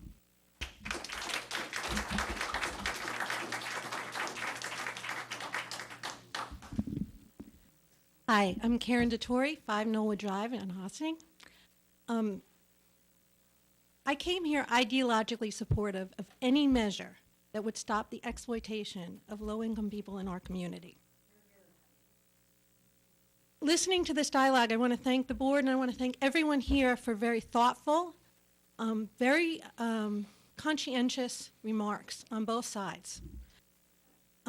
As director of IFCA Housing Network, which has not met to discuss this issue and has not taken a formal position on it, I will say that I straddle both landlord and tenant advocate, and it is a struggle every day. I understand the issues that landlords today are speaking about. We live them every day, but I also understand the issues that affect our tenants. Over the past several months, we've been looking to acquire new properties for rehabilitation. I've been in 5 properties in the village of Ossining. All but one of them is over 6 units. All of them were renting without leases. There were children sleeping in kitchens. There were numerous code violations. This is something that we have to address, and I'm worried that this conversation is obfuscating the fact that we do have an issue here. It is not an insurmountable issue. It is an issue that we need to work together to address, because it is not right that anyone in our community should be taken advantage of, should be forced to live in conditions that are substandard. It is wrong. And I know that the village is working very, very hard on this issue, and I applaud their efforts on this front. But this is something that we have to address, and a lot of it is the reality is that in Westchester, rents are too high, regardless of what community you live in, for people who work working class jobs, low wage but vital jobs, to live within their means in our community. It is an enormous challenge. It is not just Ossining's challenge, but it is a challenge. And it is a testament to our fortitude to work together collaboratively to address that challenge. Thank you. Thank you.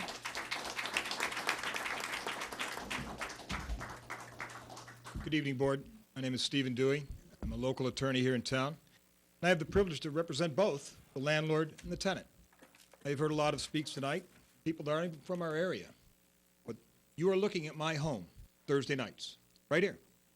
This is where I stand every Thursday night, and many time for my landlords, and many time with the honor and privilege to be a guardian ad litem for my tenants. That's right, my tenants. One who now is a veteran. And when I looked at getting this vet a new apartment, guess where I was able to look? Right here in Ossining. Because not only do I know the landlords, but I know what is available. Because I represent tenants from the entire part of Westchester County, and I'm made a guardian ad litem many times for Peekskill, Tuckahoe. And these judges in this town court, I ask you, I implore you to ask the judges what my landlords and my representation to those landlords before this court has been. In fact, recently, the judge commended myself, our landlord, and Legal Services of Hudson Valley, my colleagues in law that help tenants in their time of need. And we work well together. But I'll tell you what I got to do quickly for this one vet. You know what I have the ability to do?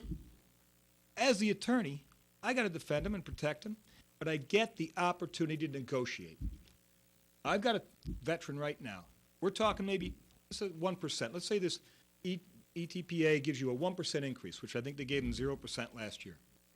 Let's take it $1,000 rent. And the reason we're coming to Ossining is because the rents in Ossining are actually lower than Yonkers and Mount Vernon and Peekskill. So I got an availability to bring people here. So as Mr. Lesnick said, you got to determine a vacancy rate.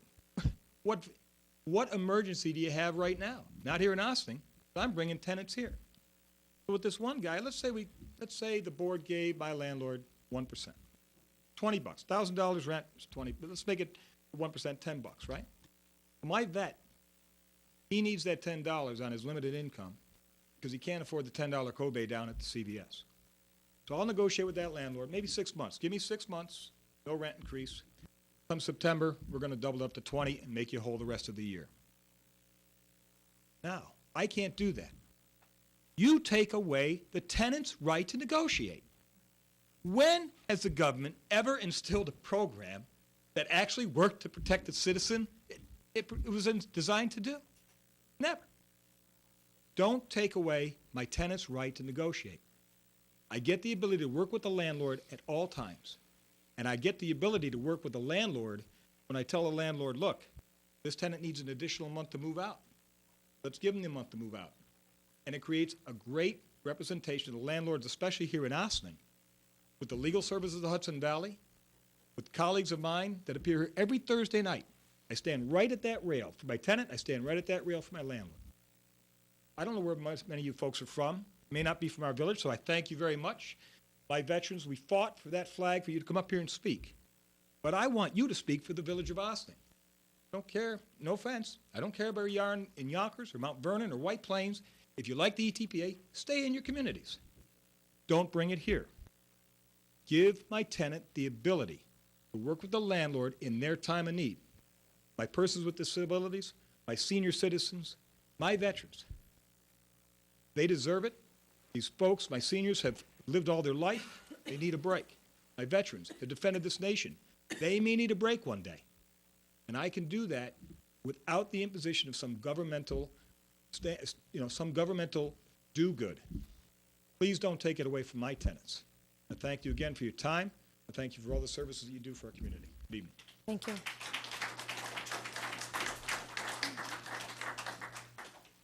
Good evening, Linda A. There are 43 towns and villages in Westchester. Only 18 have ETPA. ETPA does not affect me in any way. The solution to having more affordable housing in Ossining is not ETPA. The solution is this board must spend less, so real estate taxes are not high. High taxes is what's causing high rents. You, as a board, have the capacity to keep taxes where they are, just where they are right now. You just got to stop spending. Another way to keep costs down is to diligently look for overcrowded and illegal housing, because they drain taxes, our taxes that I pay also, for sanitation, removal, police, our school system, and more. But then again, our building department is short-staffed. So hire people to go after these apartments that are overpopulated. All things considered, and that ETPA does not affect me in any way, I am opposed to have my local government approve ETPA. On the waterfront, there were 188 apartments. Two-bedroom apartment was renting for $3,400. 9 apartments of the 188 are, quote, affordable. I could not afford $3,400 a month rent. At present, I'm 70 years old, and I'm on Social Security. I live in a one-family home with 2 pussycats, Sweetie and Tommy Huge. Wait, I have to say hello to someone. 65% of my income, I pay real estate taxes. I can't afford the rents in Ossining. I'm very blessed. I'm very fortunate. I paid off my mortgage. The taxes here are killing me. You guys have got to hold them where they are and stop spending. That's the whole trick here. Stop spending. Stop with all these new vehicles every year for people, for the employees. That's all I got to say. I'm opposed to this. Thank you. Thank you.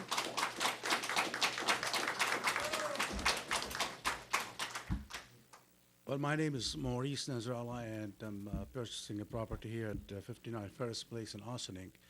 And the reason I tried to buy this, I have properties in Terrytown and Sleepy Hollow, because there's low rent in this town. But to be short, the ETPA I just heard about this 2 hours ago, and I didn't have any prepared comments, but the obvious. ETPA have failed in New York City, in many cities in Westchester, especially Lower Westchester is not as valuable as Upper Westchester because of rent control and what have you. In the 70s, I arrived in New York City, and which is after the ETPA was, I guess, employed or dictated. I saw many buildings, as many of you have seen, has a plywood on the windows and the doors, and I asked why. And they said because the landlords have abandoned these buildings because they're no longer profitable, of course, because of ETPA. So why are we opening this kind of worms now? I do not understand. Okay, so the town of Ossining is not really a charitable organization. If it is, then reduce our taxes in half. We'll reduce the rent, no problem. Very easy. The few landlords who are your targeted 6 and above before 1974, all of which they could be subject to discrimination in any country, okay, are not really obligated to subsidize illegal aliens. I'm immigrant. I came here because I can provide service to this country, not because of free housing or free education or what have you. No, I'd expect that. If that's the case, then there's 500 million people waiting to come to this country for free education and low income or low rent. That does not work. We are not the guardian of the world. We can only afford to subsidize ourselves. I just retired and I live on whatever the house makes. If the cab or if whatever expense or rather profit after the expense is made, we have to live on that. If we are obligated to go ahead and subsidize their tenants, then how are we going to live? And why isn't it across the whole board? Anyway, it's always easy to keep talking about the problem, but there are alternatives. If there is a vacancies problem here, there are alternatives to ETPA. Who came up with just this idea? Alternatives would be to expedite the building permit, reduce the code, whatever constraints and how cumbersome it is. Also, reduce the taxes so there will are investors like myself that will come and build apartment buildings. Okay, it's all about economics. And the other thing is, if you look at these, buildings, I don't know who came up with the survey. Did they count the attics? Did they count the ground floor that is already converted or it's used illegally as an apartment? Well, if you just go ahead and legalize this or let them adhere to the code, okay, if 5% out of all the survey happen to be or have such an apartment can be converted to legal apartment in the attic or the basement, then this problem would be solved.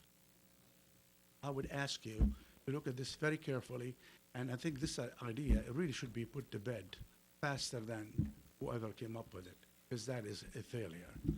Thank you.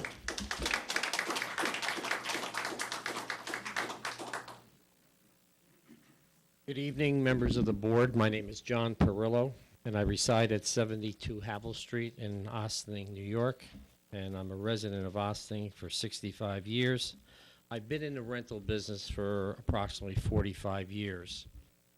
What I'd like to inform the board is, while I was mayor with a bipartisan board, that board had months of discussion, as you are doing now with ETPA. And after months of discussion, meeting with communities that have ETPA, listening to all the folks on both sides, that bipartisan board decided that it was not in the best interest of ETPA. What I'd like to bring to your attention, which I'm sure you're full aware of, ETPA is just a product, but behind that product, you have to look at your code enforcement.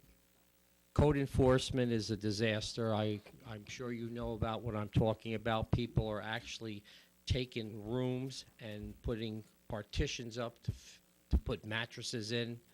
And I hope that we don't get serious about that in the event that there's a fire and people are taken out in body bags. It's been mentioned that there are 43 communities in Westchester, and I strongly urge this board to meet with some of those communities and get the pros and cons of that.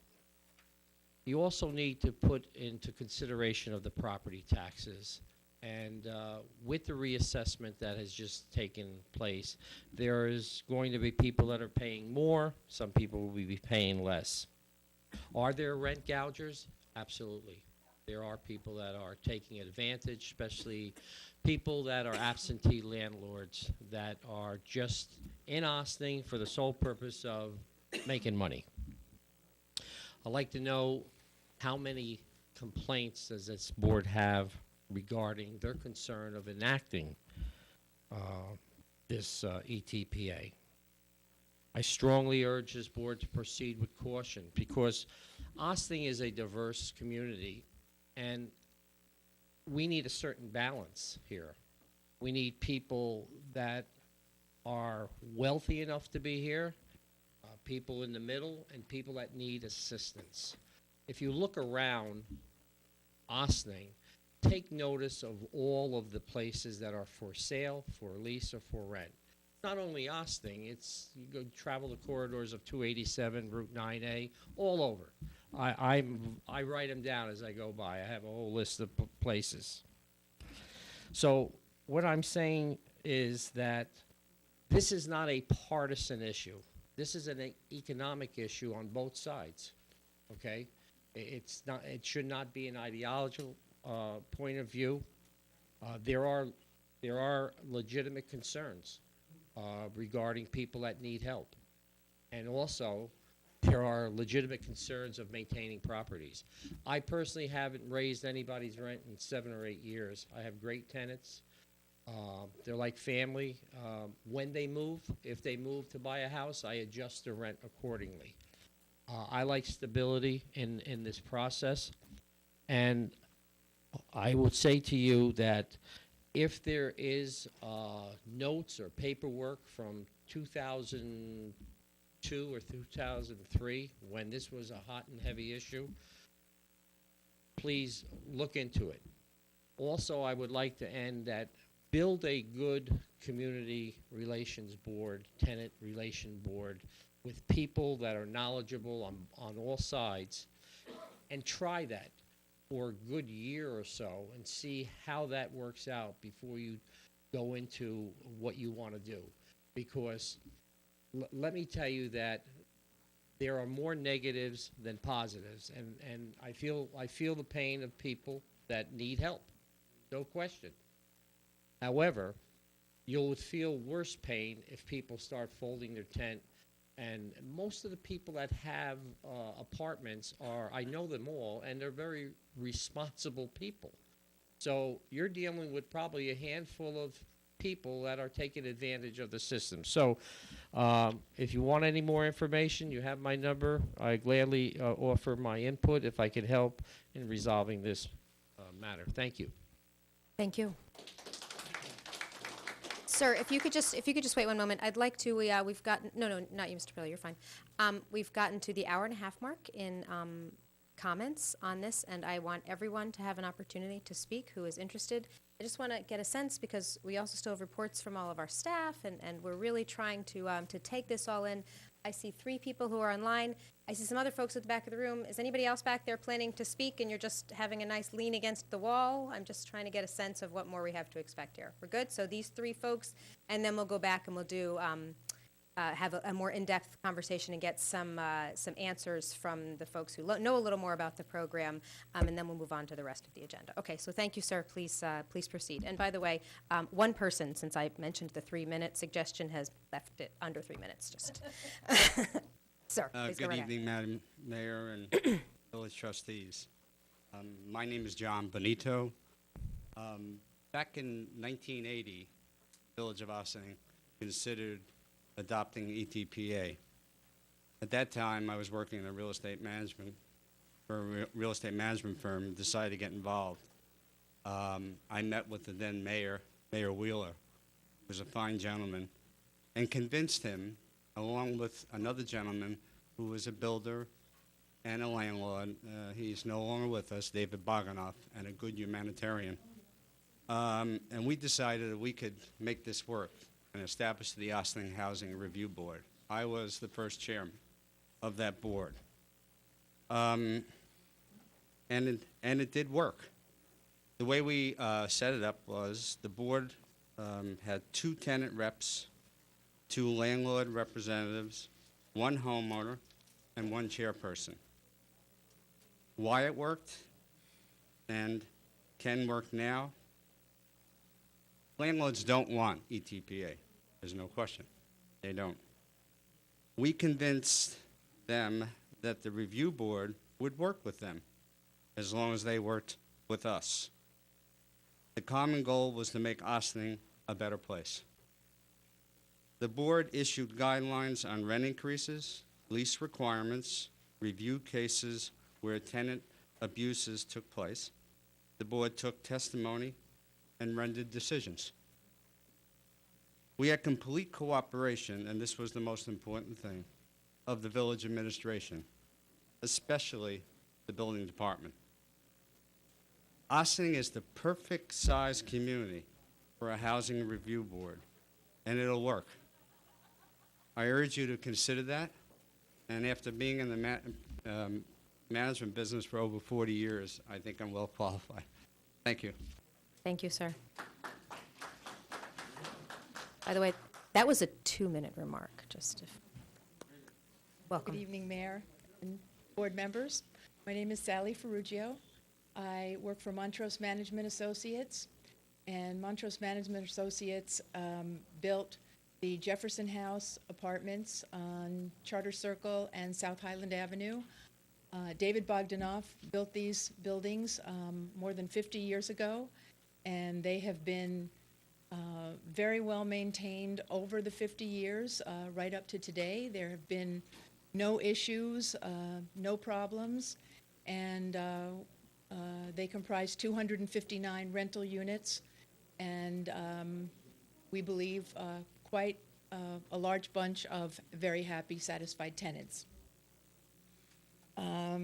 Adoption of the Emergency Tenant Protection Act will place a significant burden, administrative and cost burden, on us and put us in a situation where we may very likely have to step away, as perhaps maybe other landlords and property owners will as well.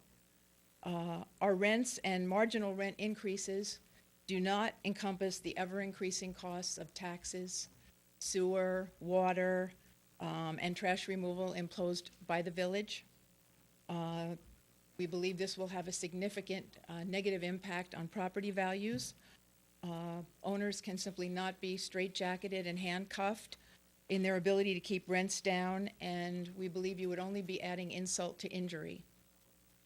If this is how you want to thank long-term dedicated property owners for providing services to a community in need, I think you run the risk of having many of them step away, and I would hope that's not the result that you seek. I would like to respectively request on behalf of the company that I work for and the other owners and property managers that you do not pass the ETPA Act in the Village of Ossining. Thank you very much. Thank you.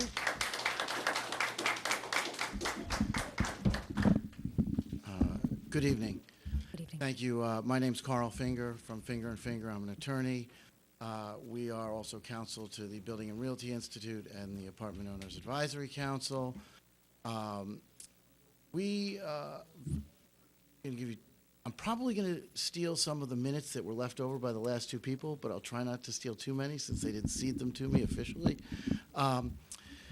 I have some materials which I'll hand up. I'm not going to read it because you're gonna read it after I hand it to you. You bet.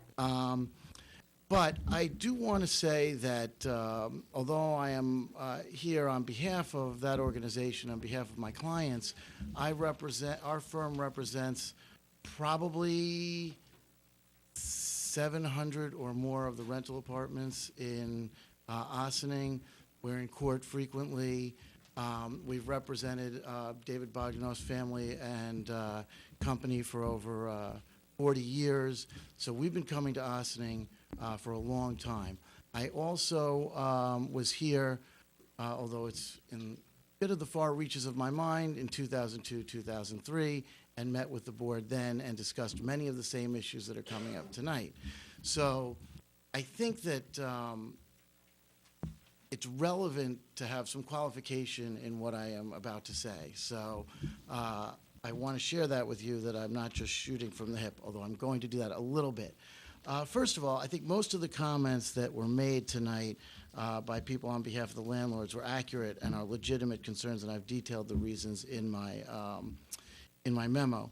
I think the most important aspect, though, of all of this is the idea that's been presented that this is a solution without a problem, for two reasons. First of all, we don't believe that you're under 5%. We have at least one client who's done an informal survey and has mentioned a 5.5% number. We have a lot of questions about how that number was arrived at. Anecdotally, the first person who testified before you this evening, or who presented before you this evening, mentioned that he didn't like living in Mount Kisco, and he found a better, more affordable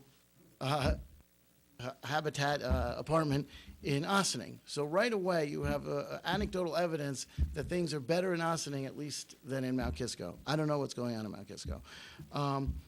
Mr. Hanratty mentioned, and although I find myself generally at opposite ends from Mr. Hanratty, I have to agree with him that market requires supply and demand. And while that seems obvious, I think Mr. Van Stein's comment that, I think it was his comment or somebody's comment about winning the lottery was on target. So what happens is, and what Mr. Van Stein said about redistributing existing stock. So enactment of the ETPA is tantamount to immediate removal of all the units covered by the ETPA from the rental market. It is removing all of those units from the rental market and awarding an interest in those units to the tenants. So if there is a thought that somehow this is going to enhance or expand upon the available units, that's simply not true. And we know that because, not because I'm saying it, not because it's what actually happens even, but because there have been numerous studies that talk about all of the impacts that these laws have had in other cities and other areas of the country. So publications that you know of, some which you may like, some which you may not, the Daily News, the New York Post, the New York Times, the Wall Street Journal, the Cato Institute, the Community Housing Program, all have concluded that, in fact, rent regulation has a negative impact on the rental market. And that includes the basic premise of fewer rentals. Once those are pulled off, not only are they pulled off permanently because people have an interest in staying, they have a vested interest in remaining, and we see that when in communities who have rent stabilization or ETPA, right, in order to compel a tenant to move and get a more appropriate tenant in there, there's a fee that can be paid, and it's negotiated. So there is a value that is placed on having that unit. So the moment you adopt the ETPA, you would be apportioning a value onto those tenants, not to future tenants. In addition, I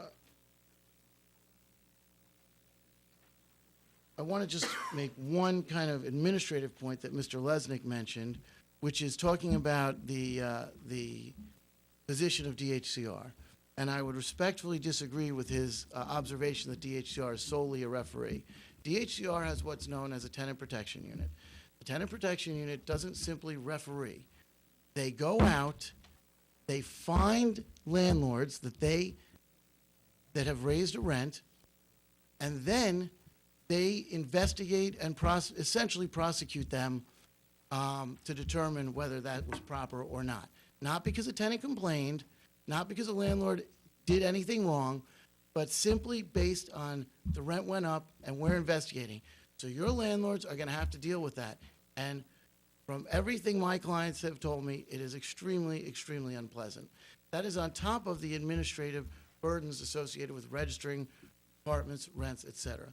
So the bottom line here, for the moment, is you're going to lose units immediately. Some of those buildings are going to become cooperatives or condominiums, and you're going to lose even more units. There is a disincentive to construction of new units, okay?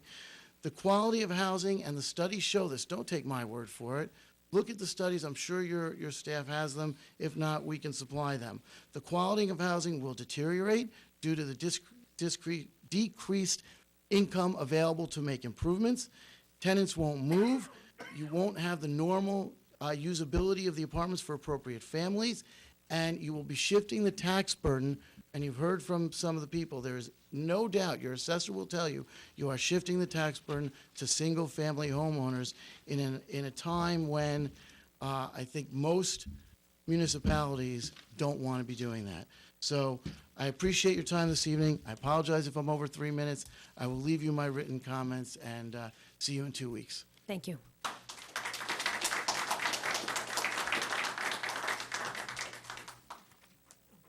Okay, Madam Clerk, I believe we're going to be asking for a motion to adjourn this public hearing until the next legislative session, which is happening on August 3rd.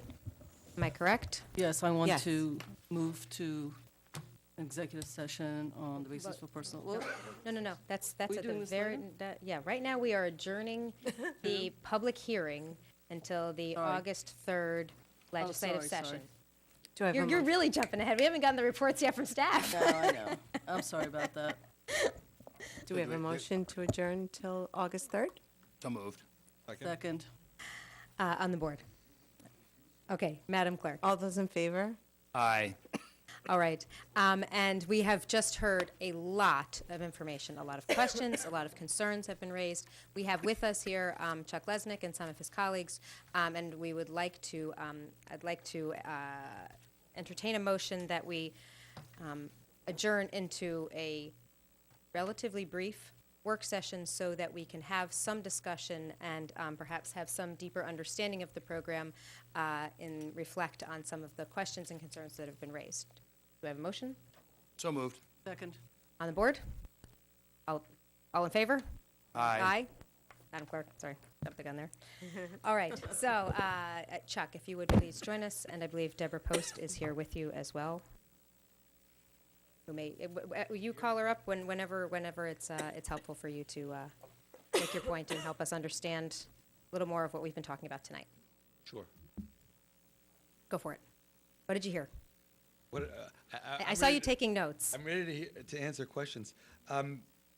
You want to set the record straight on any of the questions or assertions that have been made tonight that Well, would I mean, there help were us to understand? There were a couple of questions that dealt with the administration of the program, and that is one of the benefits that outside of New York City. Okay, I'm sorry, Chuck. Okay, can I have everyone take a seat? If you would like to talk, please go outside. This is now a work session for the board to get some more information about this program. We will have another opportunity in 2 weeks for the public to be heard, and the public is able to contribute written comments and questions until that time. So what I'm asking is, it's a little distracting when people are having conversations in the back of the room. So Chuck, please continue. So the Office of Rent Administration, which is mostly housed at Gertz Plaza in Queens, although we do have 7 people in White Plains, handles the administration of the program. They will require the registration. They'll monitor the registration. They will send out inspectors when need be. They will work with the building department here in Ossining because ultimately you can't have people violating local codes, and that's very important. There's usually a very strong relationship between the local building department and the state inspectors that come in. The state inspectors come in when there are overcharge complaints, when there are service complaints, when there are other issues that require some on-the-ground actual vigilance, and they will send people in. But a lot of it will also fall on the building department just to enforce your codes. We're not going to supplant your building department. Carl Finger made reference to the part of HCR called the Tenant Protection Unit, which is not actually part of the Office of Rent Administration. So we do maintain that quasi-judicial administrative review as a neutral, yet there is a group, and I think there are only 20, 25 people in the TPU. And the major departure that Governor Cuomo did when he established the TPU, I think in 2011, was that, and Mr. Finger was right, ORA never really got involved unless somebody complained. So, the unit's $500, it's vacated, especially in New York City, they raise the rent to $2,000. Some kid from Iowa comes in and says, wow, this is a great deal. And he's not going to complain, even though by right they should have just had a vacancy bonus increase of 20% and maybe an individual apartment charge. So maybe it should have gone up to $800 or $900. In the past, before the TPU, nobody would make that complaint. What the TPU does is, especially in hot areas of the city like Williamsburg, et cetera, where rents are going up, is they will actually audit sales, and they'll have accountants on staff that say, how could you buy an apartment with a rent roll of X for this dollar amount unless you were intending to get rid of the tenants? And there have been some really egregious cases. I mean, the worst one I think I heard of was a landlord that went into an 8-unit building, took all the toilets out, saying that they were going to replace them with energy-efficient models. 6 months later, people were using buckets because their toilets hadn't been put back. I don't know how long you could survive without a toilet.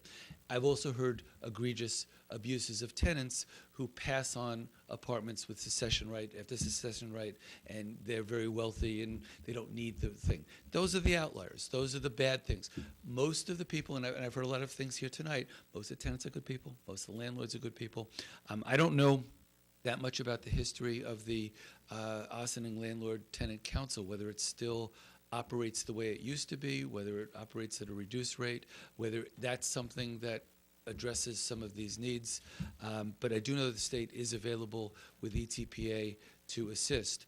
There is a fee, which again hasn't been raised since 1974, of $10 a unit that the state assesses the municipality, and the municipality passes it on to the landlords based on the number of units.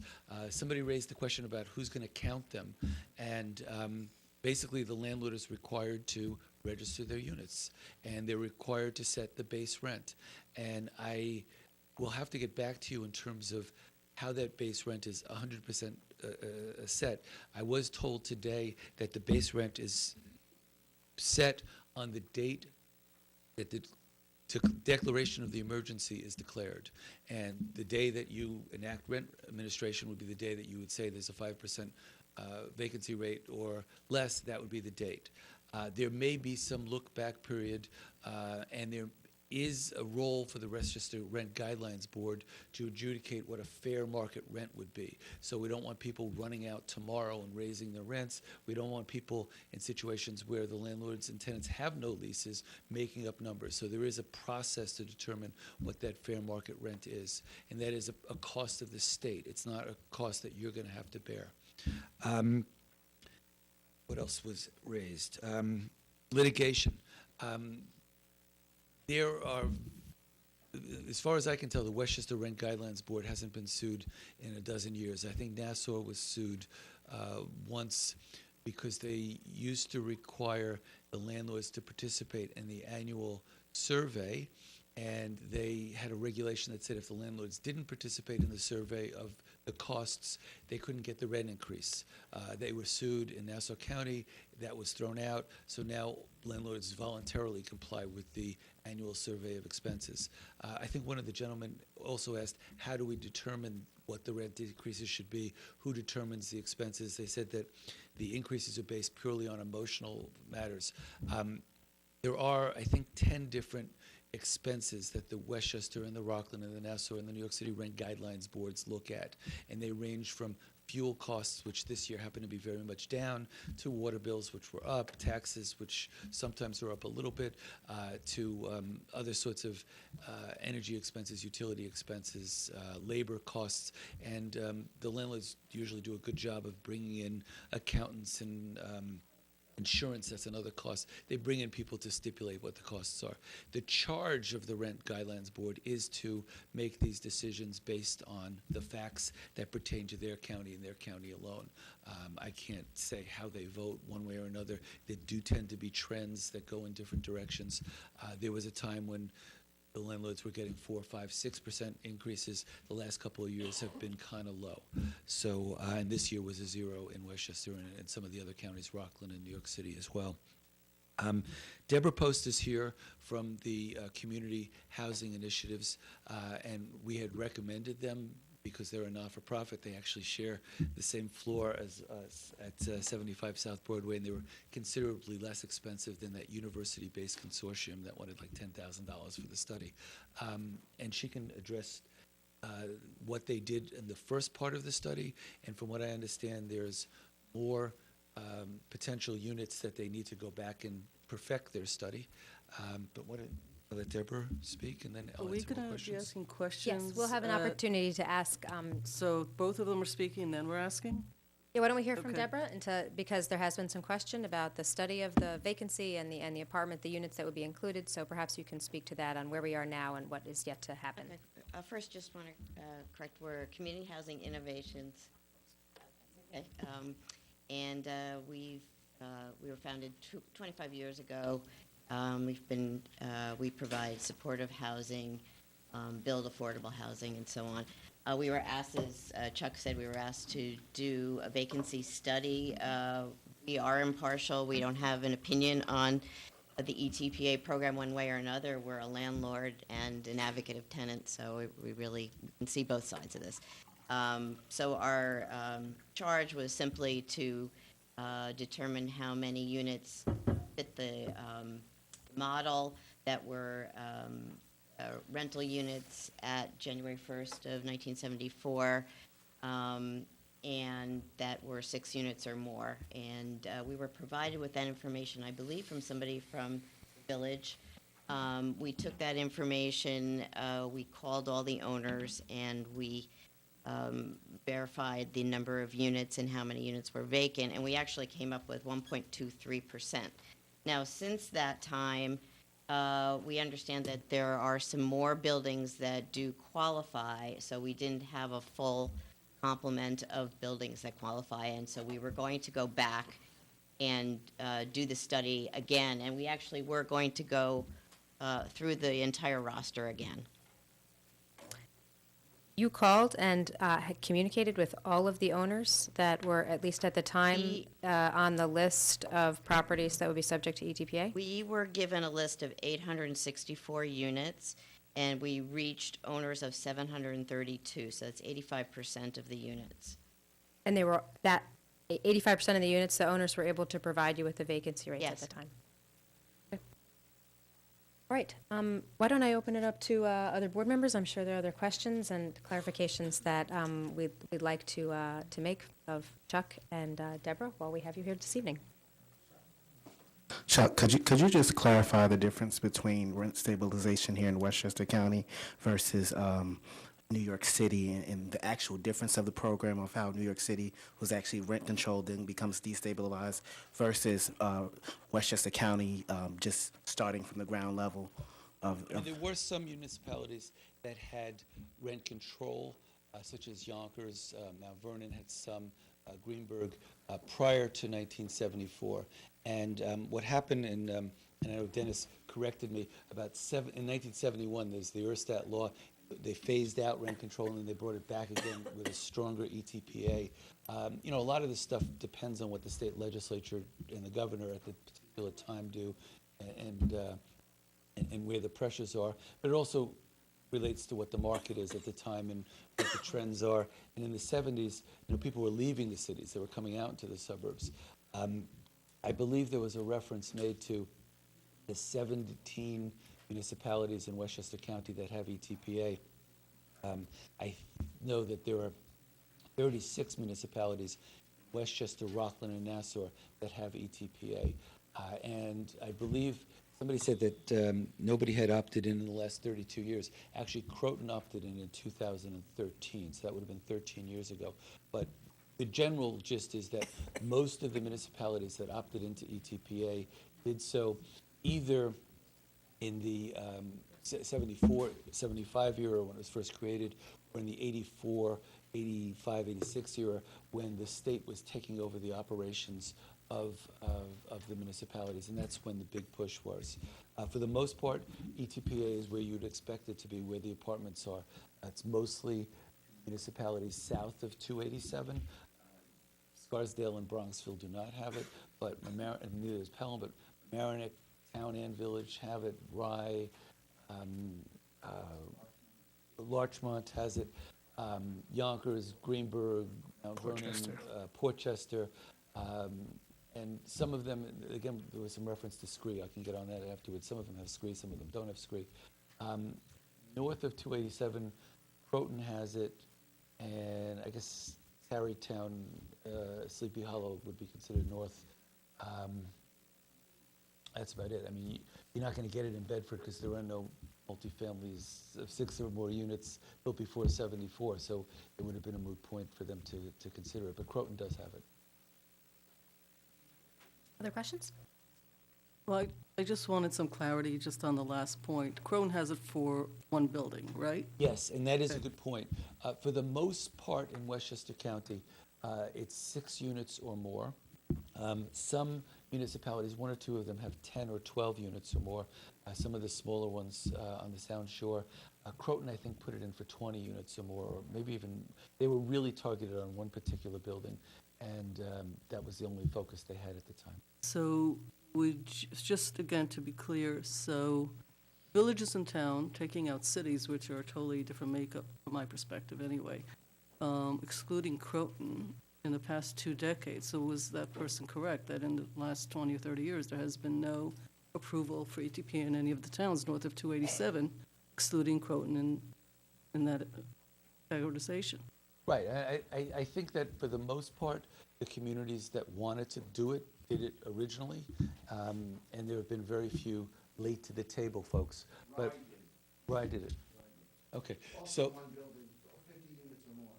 50 units or more. That never actually came up, and I think it's important for people who are going to watch this, is that variable of the numbers.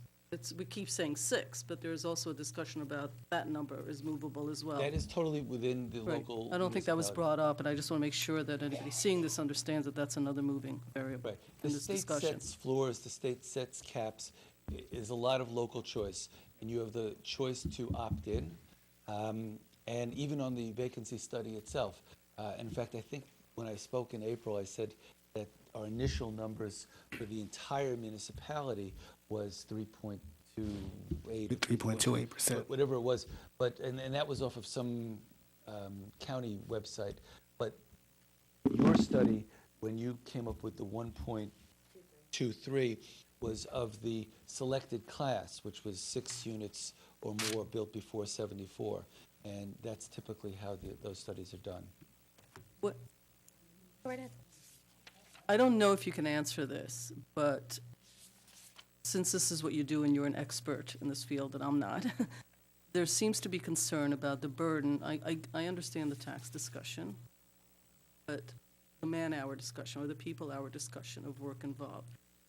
You have a few inspectors. It sounds like you have 350 people, but 7 really dedicated to Westchester, unless I misunderstood that. The 7 people deal with mostly scree and dree and rent administration here in Westchester.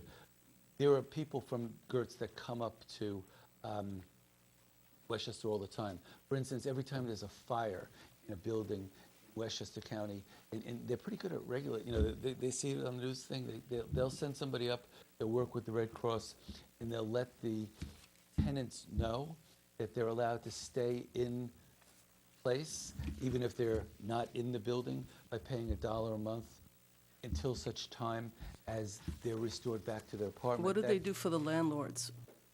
If you're nonpartisan, what do they do for the landlords in that scenario? In a fire? In anything.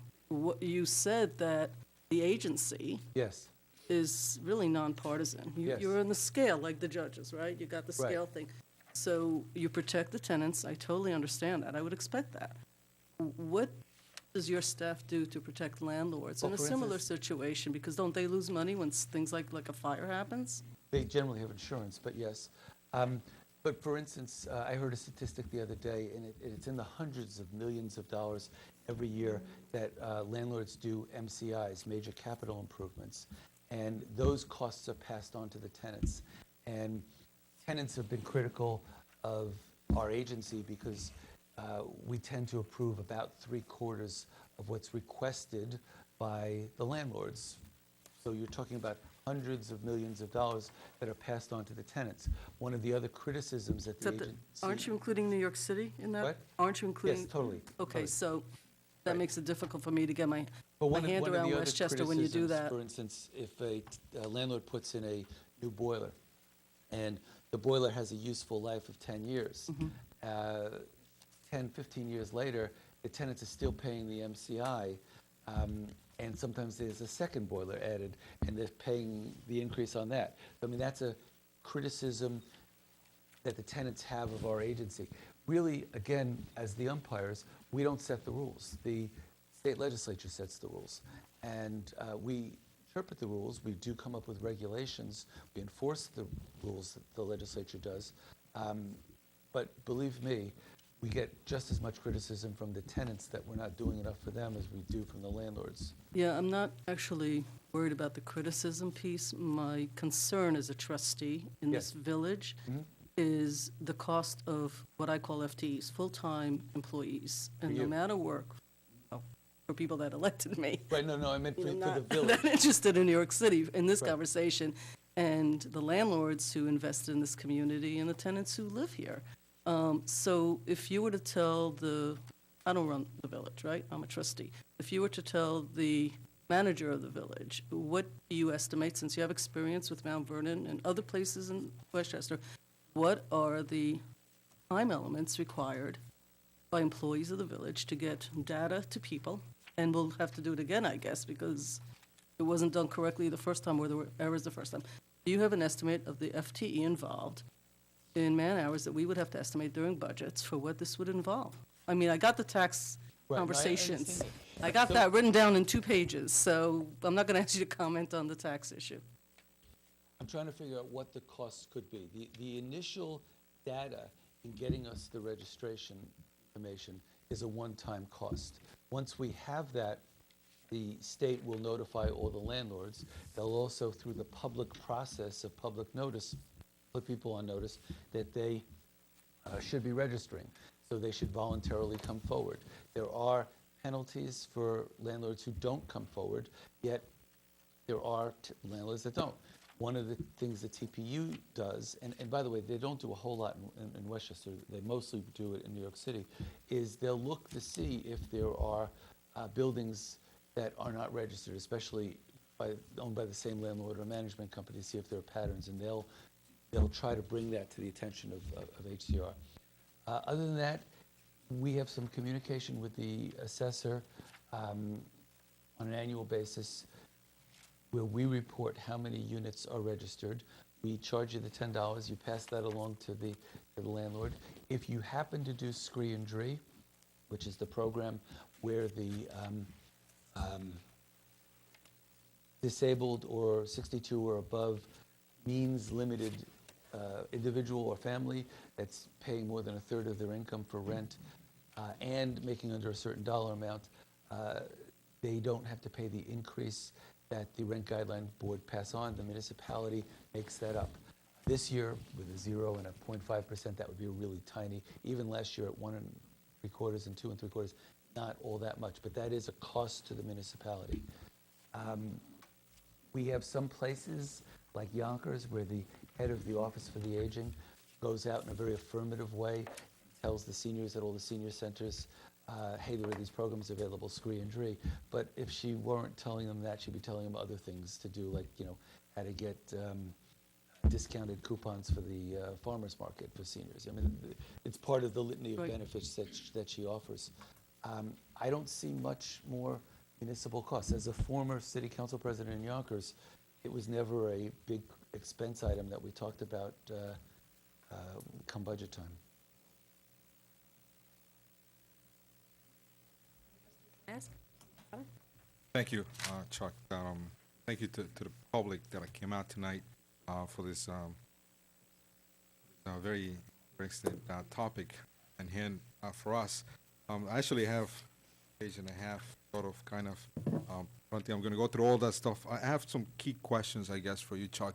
And Sure. take me to the process of putting a building into EPA. Take me from the beginning to the end, and you said that there's an agency in Queens that does, or comes in and does the inspections. Right. And what that entails for our municipality or for our building department. Let's say the building of 100 units, make it a sort of like an even number. What does that mean for that particular building to go through the process? And how long does it take to go through that process? Yeah. I have not gone through this process, but from what I'm told, we will do the outreach. We'll get the building registered. We will have to establish what the initial rents are. I think for the most part, the landlords will present what the rents are, and they'll have to back it up with some sort of leases. And as we even heard tonight, some landlords and tenants don't have leases. They have handshakes, they have long-standing relationships. Once the initial role is established and there's notice to the tenants and the landlords, I imagine that there'll be some process by which they can decide whether or not that was the appropriate initial rent. And I've been told that there's this fair market review that if it has to come to, will be adjudicated by the Westchester Rent Guidelines Board. Again, I'm not 100% sure on the detail of that piece. Now, once the building is registered, the tenants have the right to bring service complaints. So if you have a situation where, as we heard before, there are tenants that have keys to separate rooms in their apartments, and people are either illegally subletting their own apartment, or landlords who have too many units. And by the way, we might share that information with you. If you have a building that's zoned for 6 units and we get 10 registrations, we might tell you, you have 10 units in that building. And then it's up to your building department to decide whether to enforce it or not enforce it. We're not going to come in and say... Sorry, Chuck. So what is, just trying to get to the sort of like the bottom of my question is, and so the department that works with ATPA that is located in Queens, you said there's some inspectors in there. At some point, who does inspections for this property? Do they come in? It's just like Section A. Section A, one of our code enforcement goes into this property and inspects a window here. Needs some, smoke detectors, whatever the case may be. Who does those inspections for this particular building? So that would probably be in the nature of a service complaint, and we would probably work with your building department to... So our building department will be doing the inspections of the 100 unit. We might do some inspections and let you know that there's a problem, but we don't have the jurisdiction to enforce that. No. I understand that. I understand that. But that's what I was trying to get. I was trying to get to the point that, that additional piece of the puzzle, it becomes part of the village. Yes. So now, in the ETPA portion of this, like a member of the public said, that pretty much you can stay there as long as you want, pretty much. What do you mean you can say that? The tenants? Yeah, the tenants. Right. So now, how many inspections do they get? An inspection every year? No. So it's pretty much one inspection at the beginning, and that's it. Unless there's a complaint. Unless there's a complaint. Yeah. So I mean, that's one of the protections that the tenants have, is that if there's been a reduction of services, or if there is an inadequate level of services to your basic, warranty of habitability and a safe, secure living environment, they can make a complaint to HCR. We might send out an inspector, might work with your building department. If there's, for instance, a number of complaints from the same building, there would be coordination in that regard. And this is going to be my last question for tonight only. When you are on a Section 8 or affordable housing, there are requirements to be part of that loan, of the rent itself. Someone did mention that I was interested. I was not aware of that. So this 100-unit building, no matter who lives in that apartment, those apartments, they automatically, if this building becomes ETPA, automatically become part of this unit. Correct. There's no minimum requirement for salary. No, the only means testing that goes on is if the unit goes above a certain dollar amount, And right now, that certain dollar amount is roughly $2,700. It's a little bit higher in Westchester because last year the increase was 1.37, so maybe it's 127. 2747. That's it, yeah. So if the rent of an apartment goes above 2747 for the month, and the tenant has made more than $200,000 of reportable income for 2 years in a row, then that unit can be decontrolled under luxury decontrol. So what's happened is there's been this race, and Governor Pataki sort of put this in the 90s as a way to take units out of rent regulation. As a collective group, including New York City, it went from 1.5 million units down to under 1 million now. So there are various things that happen. Mostly when a tenant leaves voluntarily, the landlord can up the rent by 20%, and then there are some factors that throw in there. The landlord could also make individual apartment improvements. That brings the rent up. They can do major capital improvements, building what brings the rent up. So there's always this pressure from the landlord community to get the rent as high as possible to get it over the market rent of over that number, $2,700. Now, sometimes what happens is the local economy doesn't support a rent that high, but if they can get the market rent, the landlord could then offer a preferential rent of less than that. My daughter, for instance, lives in a rent-regulated building in Harlem where the market rent of her apartment is close to $3,000. She only pays $2,200 on a preferential rent, but despite the fact that there was no rent guideline board increase this year, she got a $100 increase because preferential. It's under the market rent. The landlord's doing the tenant a favor, and so the tenant really doesn't have any protection against that. And that's where sometimes there's a shock to the system. Somebody has been paying a lower than market rent for a period of time on this preferential rent, and as long as it's under the market rent, there's flexibility there. I don't know if that prompted more questions or not. But Actually did, so. Yeah. Are you okay? Yeah. Okay, I do have one question. There were some assertions that were made tonight, and I don't know if they're people suggesting maybe it was the case. Sometimes it sounds like people are speaking from a position of knowledge, and I want to know, is there legitimacy to some of these questions? For example, if we were to enable ETPA here in the village, would the landlords of these properties very likely apply for certiorieries, and would they be granted? So you're in the process of doing reval anyway. Yeah. So that's really, what? Done. It's done.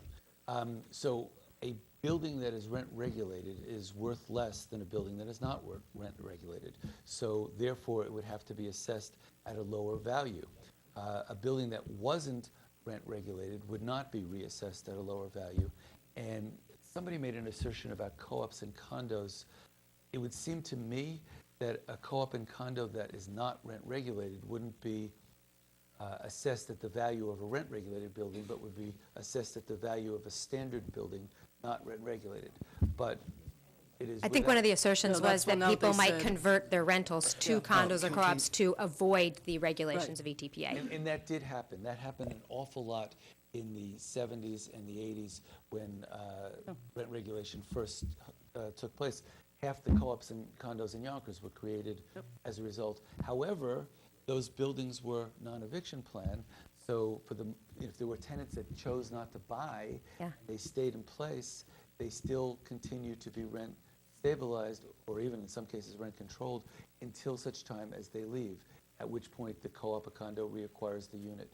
So yes, in that case, you could argue that there were fewer rental units available as a result of the regulation. That's funny. My parents left their apartment in the Upper West Side of Manhattan in 1974 and moved to North Tarrytown. So you just kind of came full circle in my own mind.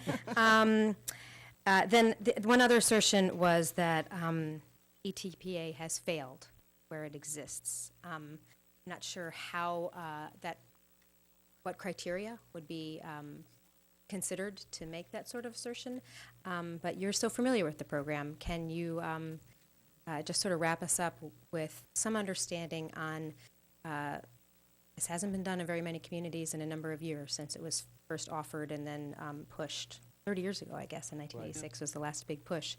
So if we were to enact it here, the last thing you just told me was that some of these buildings, these properties could become less valuable because they would have rent regulations. Are there other criteria for us to be considering on, help us determine Well, if that would be a failure that we So would be on the introducing? on the one hand, a building would be less valuable if they were the same, and one was rent regulated and one wasn't. On the other hand, I did hear testimony here today that there are substandard buildings in this community, and if as a result of ETPA and working with the state and the local building department, the standards of these buildings are raised, then those buildings become more valuable because they are in better shape. Well, can you explain to us then, because code enforcement is certainly a concern that we have, and it's been brought up in a number of ways tonight, and every night that any of us have been paying attention to village government. So how would enabling ETPA in the village of Ossining help facilitate greater compliance with code enforcement regulations in the buildings that would be part of this program? Because the tenants would have a place to complain to. And while they do have now, they do No, have a please. place to complain, but they would have a second place to complain. And while HCR admittedly is also backed up, and it may take a while for their claim to be heard, eventually it is heard, and eventually a light is shined on that situation. And whether it's HCR complying, forcing compliance, or HCR bringing it to the attention of the locality who forces compliance, you would have better compliance. You know, it's never the landlords that show up at these meetings that are the problems. It's the alleged slumlords that aren't here tonight to defend themselves. You know, the ones who are here seem really earnest and really hardworking, and whether they're small people who invested their time, or whether they're big people who are about to invest a lot of money in this municipality to bring up the standard, you don't seem to have the people who are not complying with the law here at the hearing. Not surprising. Correct. Well, with that, I think I just wanted to touch base with the trustees. Are there any other further questions that we have for either Chuck Lesnick or Deborah Post before we make a motion to go back into legislative session and get to this, the rest of our agenda that we started almost 3 hours ago now, sir? Yeah, just one thing. I just wanted you to clarify. There was a lot of assertions that it's never 0% increases. It's just that the rent increases, like from last year, were 1.73, and this year the rent board decided not to increase from the 1.73. Correct? Correct, but it was a 0% increase. So basically, one of the big benefits, if you could call it that, of ETPA is that every tenant is entitled to a lease. And they get a lease, and they get an option of a 1-year renewal or a 2-year renewal. And in the case of Scree and Dree, we only deal with 2-year renewals because they don't have to pay the increase anyway. Administratively, it's easier. So this year, starting October 1st, someone who was paying $900 a month last year, they can sign a 1-year lease, pay $900 again. Or if they want to sign a 2-year lease, it's a 0.5% increase. So that would be like 45. Is that the math, or is it 904.50? Yeah, 904.50. It's not much of an increase at all. So this year, it was low. You can look on our website.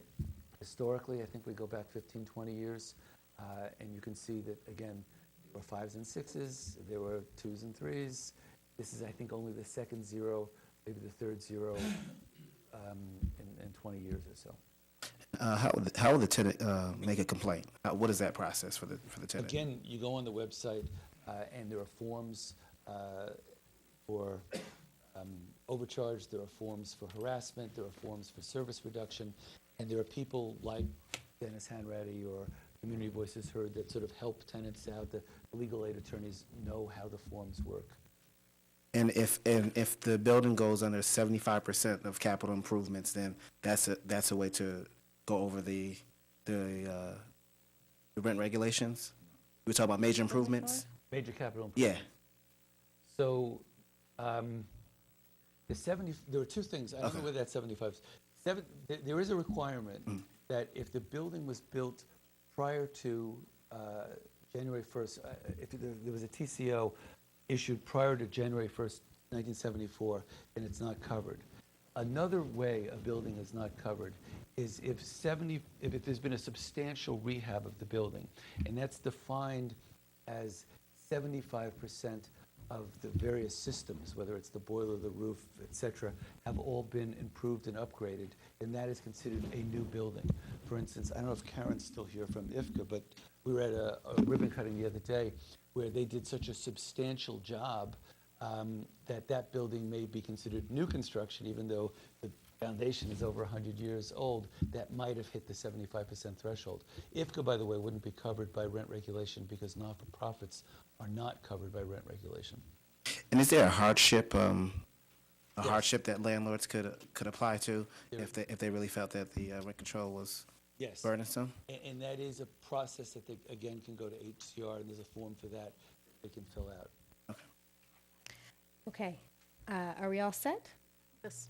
Then, thank you very much, Chuck, Deborah, for joining us. Thank you to everyone in the community who came tonight. And as you heard, we will invite the public for another hearing in 2 weeks at the August 3rd meeting, right back here in this room. And if you have other colleagues that you work with or community members, please invite them to watch the meeting, send in your comments in writing, and come back in 2 weeks. We are now going to make a motion. Do you need a break? Well,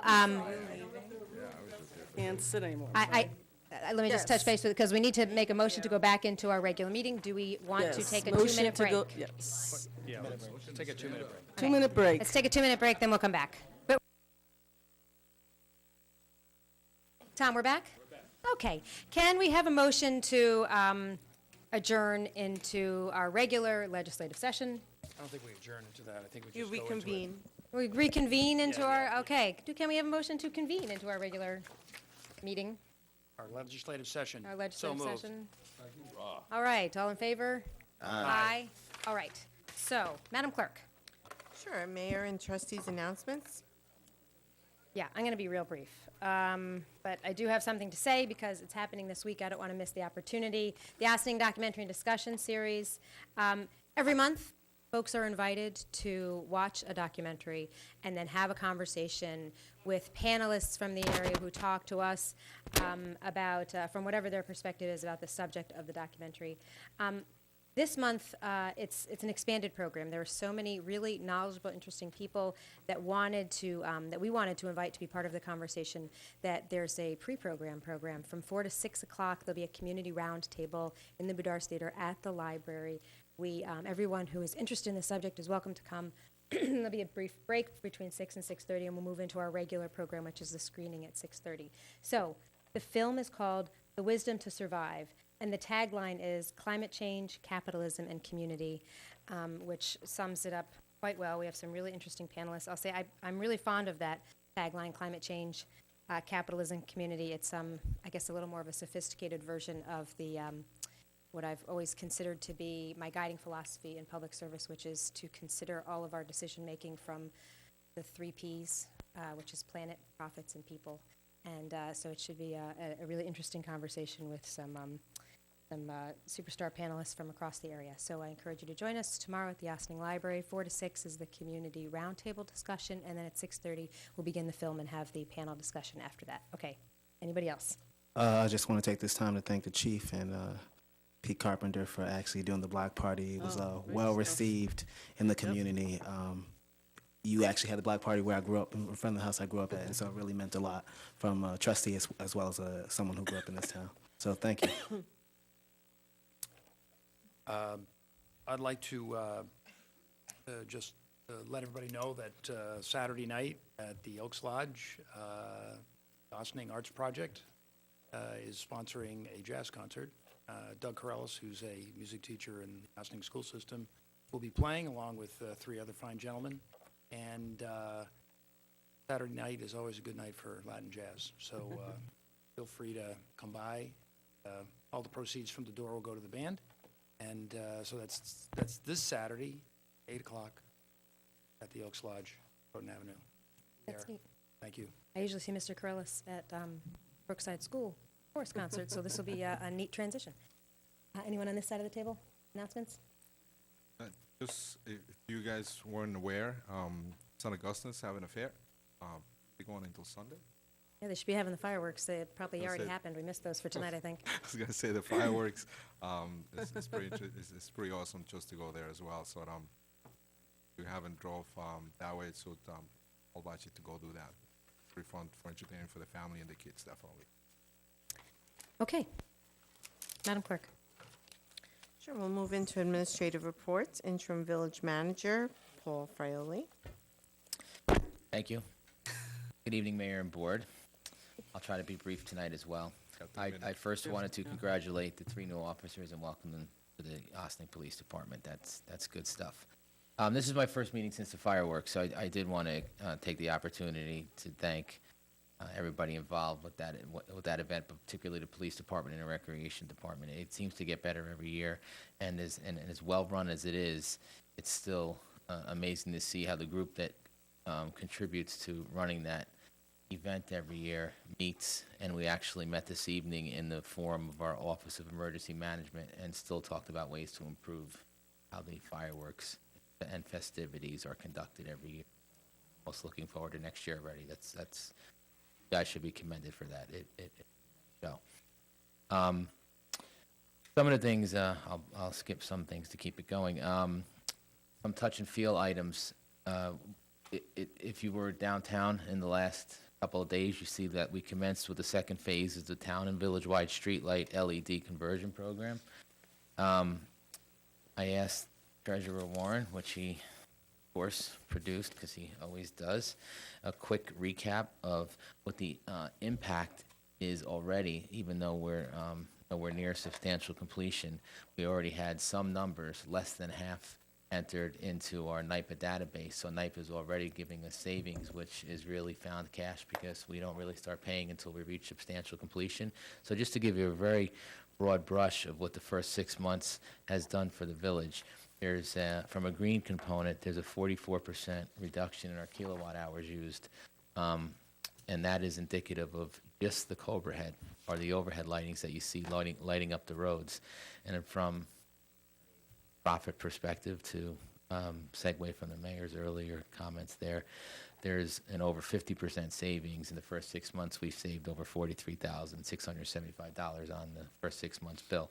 So we're pretty confident that as we continue with the replacement of the remaining decoratives and refine our NYPA database, we're going to reach that $106,000 threshold necessary to make it a debt-free project. Really going to be funded from the savings, and it's going to be straight profit after about 7.5 or 8 years. We are anticipating extending the life of that lease, if you will, because we had more lights in certain areas, and we did some extra lighting along the way, and including 3 areas which aren't going to come to mind right now that people came out and mentioned in some earlier meetings when we were introducing the project. Every one of those areas all now have a new LED overhead light. Pretty happy about that. Some I more. ask a question about the LED? Sure. Done with that? So this was all external? I know some of it a grant and a bunch of different, what about indoors? Are we doing LED overhaul on community center or any of our other We have main properties? We have done some already. It's something that we are considering as lights are more rehabilitation is done on a more grandiose scale. The reason we're doing these particular lights, because these are a non-metered component. They are charged to the municipal entity, as they are in all municipalities, based on an anticipated usage, the type of fixture, and the type of wattage generated. The metered components are just that. They're usually associated with the buildings or lights on a specific village park or what have you. So yes, that is the plan, but because this was really but doing it there would require an actual cash outlay, and the LED fixtures and the LED bulbs are expensive. So, but we will, as the technology increases and the prices come down, consider doing that into next year. We already are considering doing it here, and we'll eventually see threshold on it's where it becomes prudent to do so. Thanks. Okay. Again, more bricks and mortar type discussion. You'll also see that we've commenced with our capital paving program for 2016. When I discussed this previously, about a month or so ago, we talked about the three main roads being Pine, and then the little Pine Brook extension, Meadowbrook, and then Sherman Place. But after we finished scoping that, there seems to be a little more steam behind a potential application on Sherman Place, including a large area that's going to encompass the area that was to be paved. So we're going to put that on hold right now. And what we did was we kind of expanded some of the scope of the Pine Avenue job to reach up into some of the side streets because they were in pretty bad shape too. And we've finished Pine Brook this evening. Pine will be finished by this week, and then we're going to get over and do some of the milling operations on Meadowbrook. And in advance of that, we also fixed a long-standing sanitary sewer and drainage issue at the intersection of Dale and Pine. Thank you. More capital that's going on behind the scenes right now. We have the design work for the Broadway Bridge rehabilitation and the main Spring Street intersection projects are both ongoing concurrently, that design work. I think I talked about that last time I was here, so they're moving right along. And although it's a little smaller in scope compared to those two projects, one of the collateral undertakings by the village's maintenance staff is the reconstruction of the entry statement into the community center's Old Croton Aqueduct and Sing Sing Prison Cultural Center, where I've spoke to Jerry Fiala from HHRT, and we're going to try to enhance that usage of that room and the attendance to that room, not just by redoing the entry statement, but we're actually going to rehabilitate the sculpture that was donated to the village. That's what our building maintenance staff are doing, so there's a little artiste in some of them too. And hopefully HHRT is able to use that new space. So we've done some things with cameras and access that's going to allow that building to remain open as long as there's someone at the counter at the recreation center. And coordinating that with Chris, and I think that's going to be, it's going to kind of reinvigorate a pretty nice feature that not a lot of people have really had access to in the past few years. It's also going to bring attention to, I think, the Sing Sing Kill and the walkway, because the Old Croton Aqueduct feature, because a lot of people refer to that area over there as the old Sing Sing Museum, Prison Museum, but it's Sing Sing Prison Museum and the Old Croton Aqueduct. So it's really two things that one's going to be a big future component, one's existing, so it's neat. Last thing is, it's more of a PSA on behalf of Andy, whose report I'm also going to read because he had to go, unfortunately. The village conducts tours pretty routinely for all ages at the village's water plant, and we can help any groups that want to visit the water filtration plant in the Crotonville area of the town anytime. And if you contact the village DPW, we'd be happy to set that up. In fact, the village DPW has just given a tour to Green Osting, so I'm going to do a little PSA here, because we've not only attended tours with Green Osting at our own water plant, but we went outside our own comfort zone into Westchester County's dual energy generation facility at Charles Point, the waste-to-energy facility at Charles Point and Peekskill. That's another area that I would encourage people interested in the public works sector and what it's doing for the environment. Coordinate a visit there. It's if you Google it, you'll find it. If not, you can again contact DPW and we'll tell you how to do that. And sometime in the next couple of months, we're also going to visit Osting's own county-run wastewater treatment facility, which is another facility that does tremendous things for our environment, for the wastewater component, and keeping that out of the Hudson River. And they also offer tours, so I would encourage people interested in those things to solicit tours. It's very interesting stuff. Lastly, I just want to, as I come up on my 2-month stint here, I want to appreciate everybody's assistance in my role here. So you're gonna get a little flavor of that from the managers' reports tonight, because they've been helping me out a lot, and I think it's going to be indicated in their reports. Thank you. Thank you. Deputy Corporation Counsel William Hamilton. Hi. Welcome. No, I don't actually have any report. Okay, Thank you. we're happy to move right along, so thank you very much, sir. Police Chief Kevin Sylvester. Just briefly, I appreciate your comments, Trustee Bazemore, about our community outreach event. I would like the board just to acknowledge that that event was completely planned, organized, and executed by police officers. I tend to get a lot of the attention because I do a lot of the media work for us, but Detective Carpenter and his whole staff, a whole bunch of people, and too many to name today, they really put that on, and it was it's a great example, all on their own personal time. Nobody was paid to be there, which is really a fantastic thing. That crew included 2 of the 3 people that we hired today who volunteered to come out even before they're even on the staff of the village, which one is a credit to our officers' ability to influence people, and 2, that they really are that excited to be with us, so that's good for us. My only other announcement is that we have 5 days remaining to sign up for the police test. If you don't sign up in the next 5 days, it will be 2020 before you have an opportunity to take this test again. So for our last board meeting before the sign-up closes, we're going to encourage everybody to reach out to their friends, neighbors, family members, whoever you've got that's qualified to take the test, and encourage people to sign up and take a chance. That's all I've got. Thank you. Thank you. And Chief Scarduzio had to leave, so he left me with his report. He responded, or they responded to 426 alarms to date.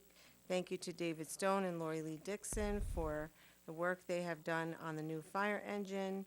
Rescue 14 should be back and done with the refurbish by the end of August. Thank you. All I have. Moving right along. Superintendent of Parks and Rec, Christopher Soy. My shirt. Thank you for picking up on that. Good evening, Mayor and trustees. Good evening. The Recreation Parks report for July. Our summer day camp program began on Monday, June 27th. We currently have a total of 422 campers in grades pre-K through 8th grade enrolled in our 5 separate day camp programs. Campers have been enjoying our camp staples such as arts and crafts, sports and games, pool and spray ground time, and they have also had the opportunity to participate in special events and have on-site performers at camp that have included magicians, animal and nature show, birds of prey demonstration, drumming program, DJ dance party, and more. We are looking forward to a successful remaining 2.5 weeks of our day camp program and continue to engage our campers with a program that is fun, interesting, and active. Our Learn to Swim program began on July 9th. We have 6 lessons, it's a summer session that consists of 6 lessons. All 12 sections are running with 60 registered participants. Just a reminder that our pool is on summer camp schedule until the conclusion of the day camp program on Friday, August 5th. So our open swim hours run from 3 p.m. to 9 p.m. Monday through Friday, 1 p.m. to 7 p.m. on Saturdays, and noon to 6 p.m. on Sundays. We do encourage everyone to come down and get their open swim passes if they have not done so already. Just to note that when our day camp ends on August 5th, we will be offering a variety of week-long programs to cover the remaining 3 weeks of the summer break. We have a summer fun week from August 8th through August 7th, August 8th through August 11th, which consists of a week of day trips to local attractions. A mad science camp that runs from August 15th through August 19th to be held at the community center. U.S. Sports Institute multi-sports camp that runs from August 22nd through August 26th to be held at Ryder Park. A creative art week from August 22nd to August 26th as well at the community center, and the Christian Federico baseball camp also August 22nd to August 26th to be held at AMD baseball field. On parks and facilities, our parks crew continues to maintain all parks grounds, athletic fields, and assigned village areas, as well as beautification initiatives. Notably, I just want to make note of the hanging flower baskets that seem to be doing quite well this season, and a testament to the care taken from our parks guys. With many of our camp programs taking place in our parks and the community center, the park staff and community center maintenance staff play a significant role in supporting the programs and ensuring that all our campsites meet the camp safety standards.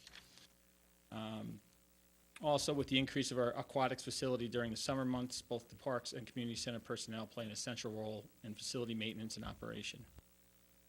Special events, the June 30th fireworks celebration went very well and was enjoyed by thousands along the waterfront. The crowd was treated by great performances by KJ Dennert and Powderfinger on either side of a stellar fireworks display by Interstate Fireworks.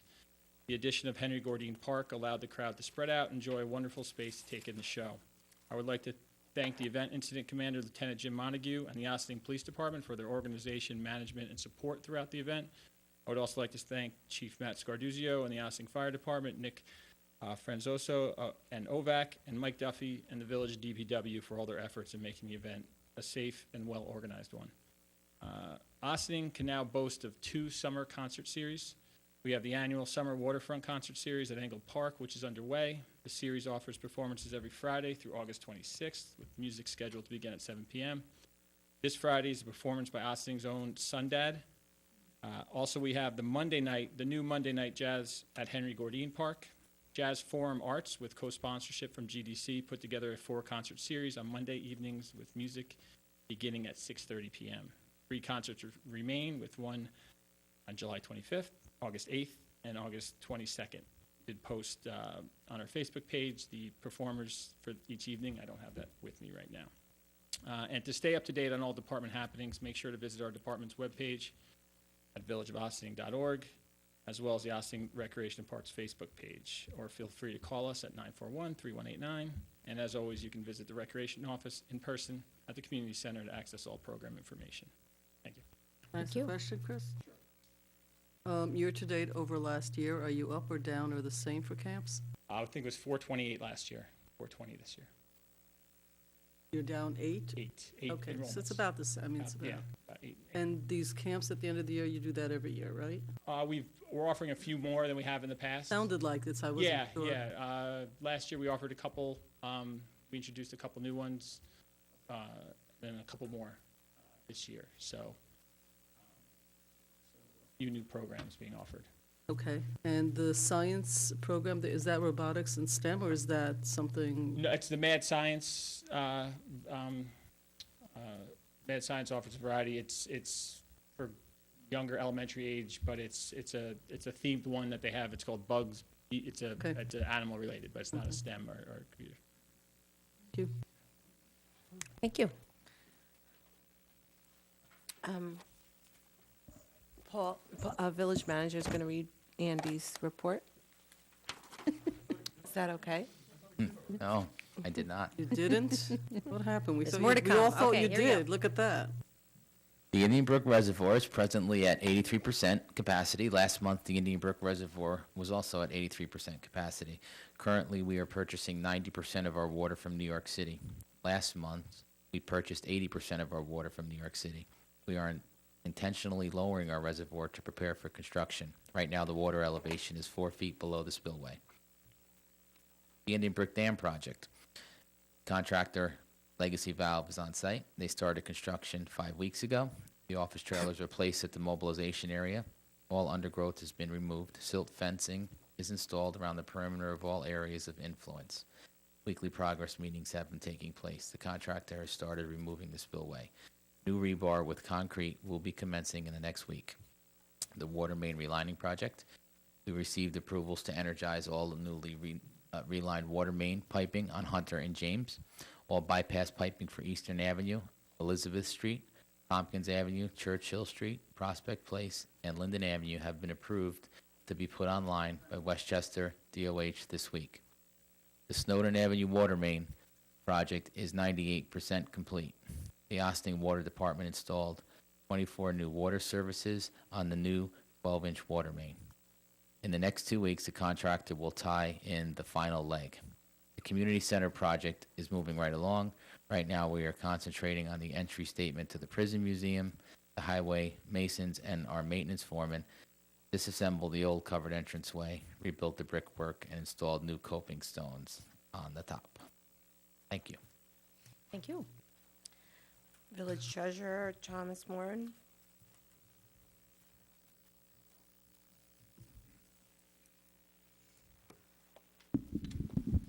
Thank you, and good evening, Mayor, members of the Board of Trustees. Welcome. I have a reminder that the second installment of the 2016 village property taxes is due by July 31st without penalty. with July 31st being a Sunday. Payments received or mailed with a valid postmark by Monday, August 1st will be considered as paid timely. Tax payments may be made in person at 16 Croton Avenue, second floor in the Finance Department, Monday through Friday, 9 to 4:30, by mail or via the village's website, villageofossining.org. And if taxpayers have any questions, they're encouraged to call the Finance Department at 941-2581. And also, on Wednesday, August 10th, the town receiver of taxes will be auctioning 5 parcels with unpaid village and/or town tax liens that are past the redemption date. The village and town have traditionally held joint foreclosure property auctions, as our tax liens often overlap. And all 5 parcels are located within the village limits this year. Foreclosure and selling of properties at auction is the final step to enforce collection of unpaid taxes and is done to protect the taxpayers as a whole as well as the town and the village. Interested parties are encouraged to visit the town's website at townofossining.com to view the list of parcels, information about each parcel, and general bid information. And in order to save time, I'll hold off on my other 3 items until next month. Thank you. Okay, if you think that's Thank wise. you. Thank you, Tom. Director of Planning and Development, Lynn Brooks Avenue.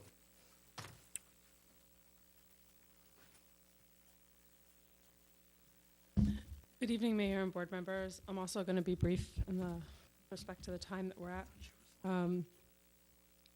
Last month, I mentioned to you that we were going to be welcoming 2 new hires to our department.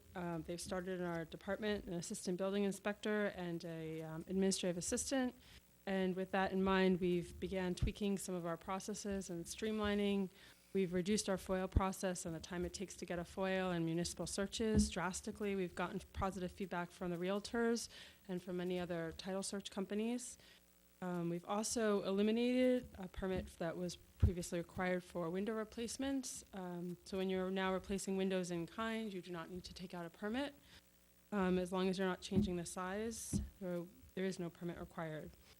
We've also eliminated the requirement for a roof permit if you're not going to touch any of the structural members on the roof. So that should also help decrease the bureaucratic red tape surrounding the building department. That's all I have for tonight. Questions? Thank you. We'll move into organizational announcements. Not seeing anyone. Village board resolutions. Oh, yes, we do. We have Oh, one. we We have have one somebody? organizational announcement. Oh, Linda didn't Oh. go. Okay. So you've been sitting here the entire time, so you can say that? Wow. Okay. Somebody We really is- appreciate your company, Linda. Wow, Linda. Okay. So, Madam Clerk, moving back to you. so there are no organizational announcements. Correct. Are there any, is there anyone here who wants to discuss any of the board resolutions? No? Can we covered move that. into our board resolutions? Letter A, approval of minutes, July 6, 2016, regular meeting. Resolved that the Board of Trustees of the Village of Ossining hereby approves the minutes of the July 6, 2016, regular meeting as presented. Do I have a motion? So moved. Second. On the board. Hey. Madam Clerk. All those in favor? Aye. Opposed? Everybody was here? Letter B, approval of voucher detail report. Resolved that the Board of Trustees of the Village of Ossining hereby approves the voucher detail report dated July 20th, 2016, in the amount of $604,337.14. Do I have a motion? So moved. Second. On the board. Madam Clerk. Those in favor? Aye. Opposed? Letter F, resolution in support of application for a grant in support of the continued efforts of the Mayor's Roundtable. Whereas by authorizing resolution on February 5th, 2014, the Village of Ossining became a member of the Mayor's Redevelopment Roundtable, a consortium of 14 urban communities in the Mid-Hudson region with a total population of in excess of 600,000, whose membership entitles them to take advantage of a shared services approach to issues of redevelopment and revitalization. And whereas the purpose of the roundtable is to identify, redevelopment, and revitalization issues that the 14 communities have in common and work collaboratively with the Land Use Law Center at Pace Law School to respond to the identified issues through the development of workable strategies. And whereas the work of the Land Use Law Center and the collaborative dialogue with the other member communities has been extremely helpful to the Village of Ossining and promises to be critical as the village addresses future redevelopment and revitalization issues. And whereas the services of the Land Use Law Center are not charged to the participating communities, but rather are paid for by external grants, and whereas the center has asked the village to be the eligible applicant on a consolidated funding application for grant funding to support the efforts of the Roundtable program for the next 2 years and act as the fiscal agent for the Roundtable in administering the grant on behalf of the participating communities should be applicable, the application be successful, and whereas much like other similar existing arrangements in support of beneficial programs and projects, the village participation consists of minimal staff support for the submission of the application and the contracting with the state and the facilitation of dispersal of the funding of the center in accordance with the contract. Now therefore be it resolved that the Village Board of Trustees reiterates its support of the Shared Redevelopment and Revitalization Services Initiative of the Mayor's Roundtable and hereby authorizes the interim village manager to execute an application under the Consolidated Funding Program and the staff of the village to cooperate with the Pace Land Use Law Center in all respects regarding the submission of this application and the administration of any funding received. Do I have a motion? So moved. Second. Okay, I'd like to comment on it. Briefly, I know we're all tired, but I don't want this to pass. The reason why this resolution is here is really to memorialize the role that we'll be taking on with this particular grant. But the reason why it is a modest attention by, as we act as a pass-through for the grant to go to the Pace Land Use Law Center that hosts these quarterly meetings, the Mayor's Redevelopment Roundtable, and Lynn Brooks-Avni and Tom Warren are probably the people who will be helping to facilitate the processing of the grant. This is a role that we take on occasionally with organizations that we find to be really beneficial to us.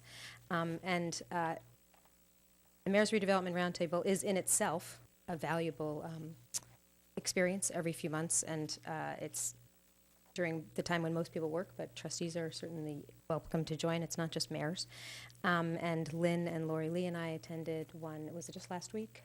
And we attend regularly, but the entire board attended the one 3 months ago, which was a special one where we had the, it was a luncheon, and we had the conversation with other mayors from other cities. It's really a very valuable resource in its own right. And then it also strengthens our relationship with the Pace Land Use Law Center, which opens up other opportunities for us to participate in things like the upcoming special LULA training that's being sponsored by NYSERDA, and we're one of about half a dozen municipalities that was invited to participate, and we're really looking forward to being able to take advantage of that program, which is doing some hands-on work with us to help us better understand what we have in our code and how we can continue to improve it. So it's a really valuable relationship, and I'm pleased that we were invited to take on this role and continue to strengthen our relationship with the Land Use Law Center that is a real asset to us in making some wise decisions in our own smart redevelopment. Madam Clerk. All those in favor? Aye. Aye. Opposed? Continuing business of the board? New business of the We're board? good. We're good. Visitor recognition? Adjournment to executive, can I have a motion to adjourn into executive session for personnel? So moved. Second. On the board. All those in favor? Aye. Opposed? All right. With that, I thank everyone who is still here. We have now passed the 3.5-hour mark. It has been an interesting evening. It was a wonderful start. We're delighted to be welcoming our 3 new officers. We had a lot of people come out who are highly engaged in this community, and if you learned nothing else this evening, you learned that people care very much about the home where they live and they work and they own property, and I'm grateful for all of the insights and for the open-mindedness and deliberation of this board. And Thank you to our staff for your incredible patience. So you could give your 2 to 3 minute report at the end of a very long evening. You went above and beyond tonight, and thank you. We'll do our best that next month it'll be a shorter public hearing. Maybe we won't have a public hearing next month. All right. With that, please join us next week for a work session at 16 Croton Avenue, and there'll be a lot of great stuff. Check the website for that. Good evening.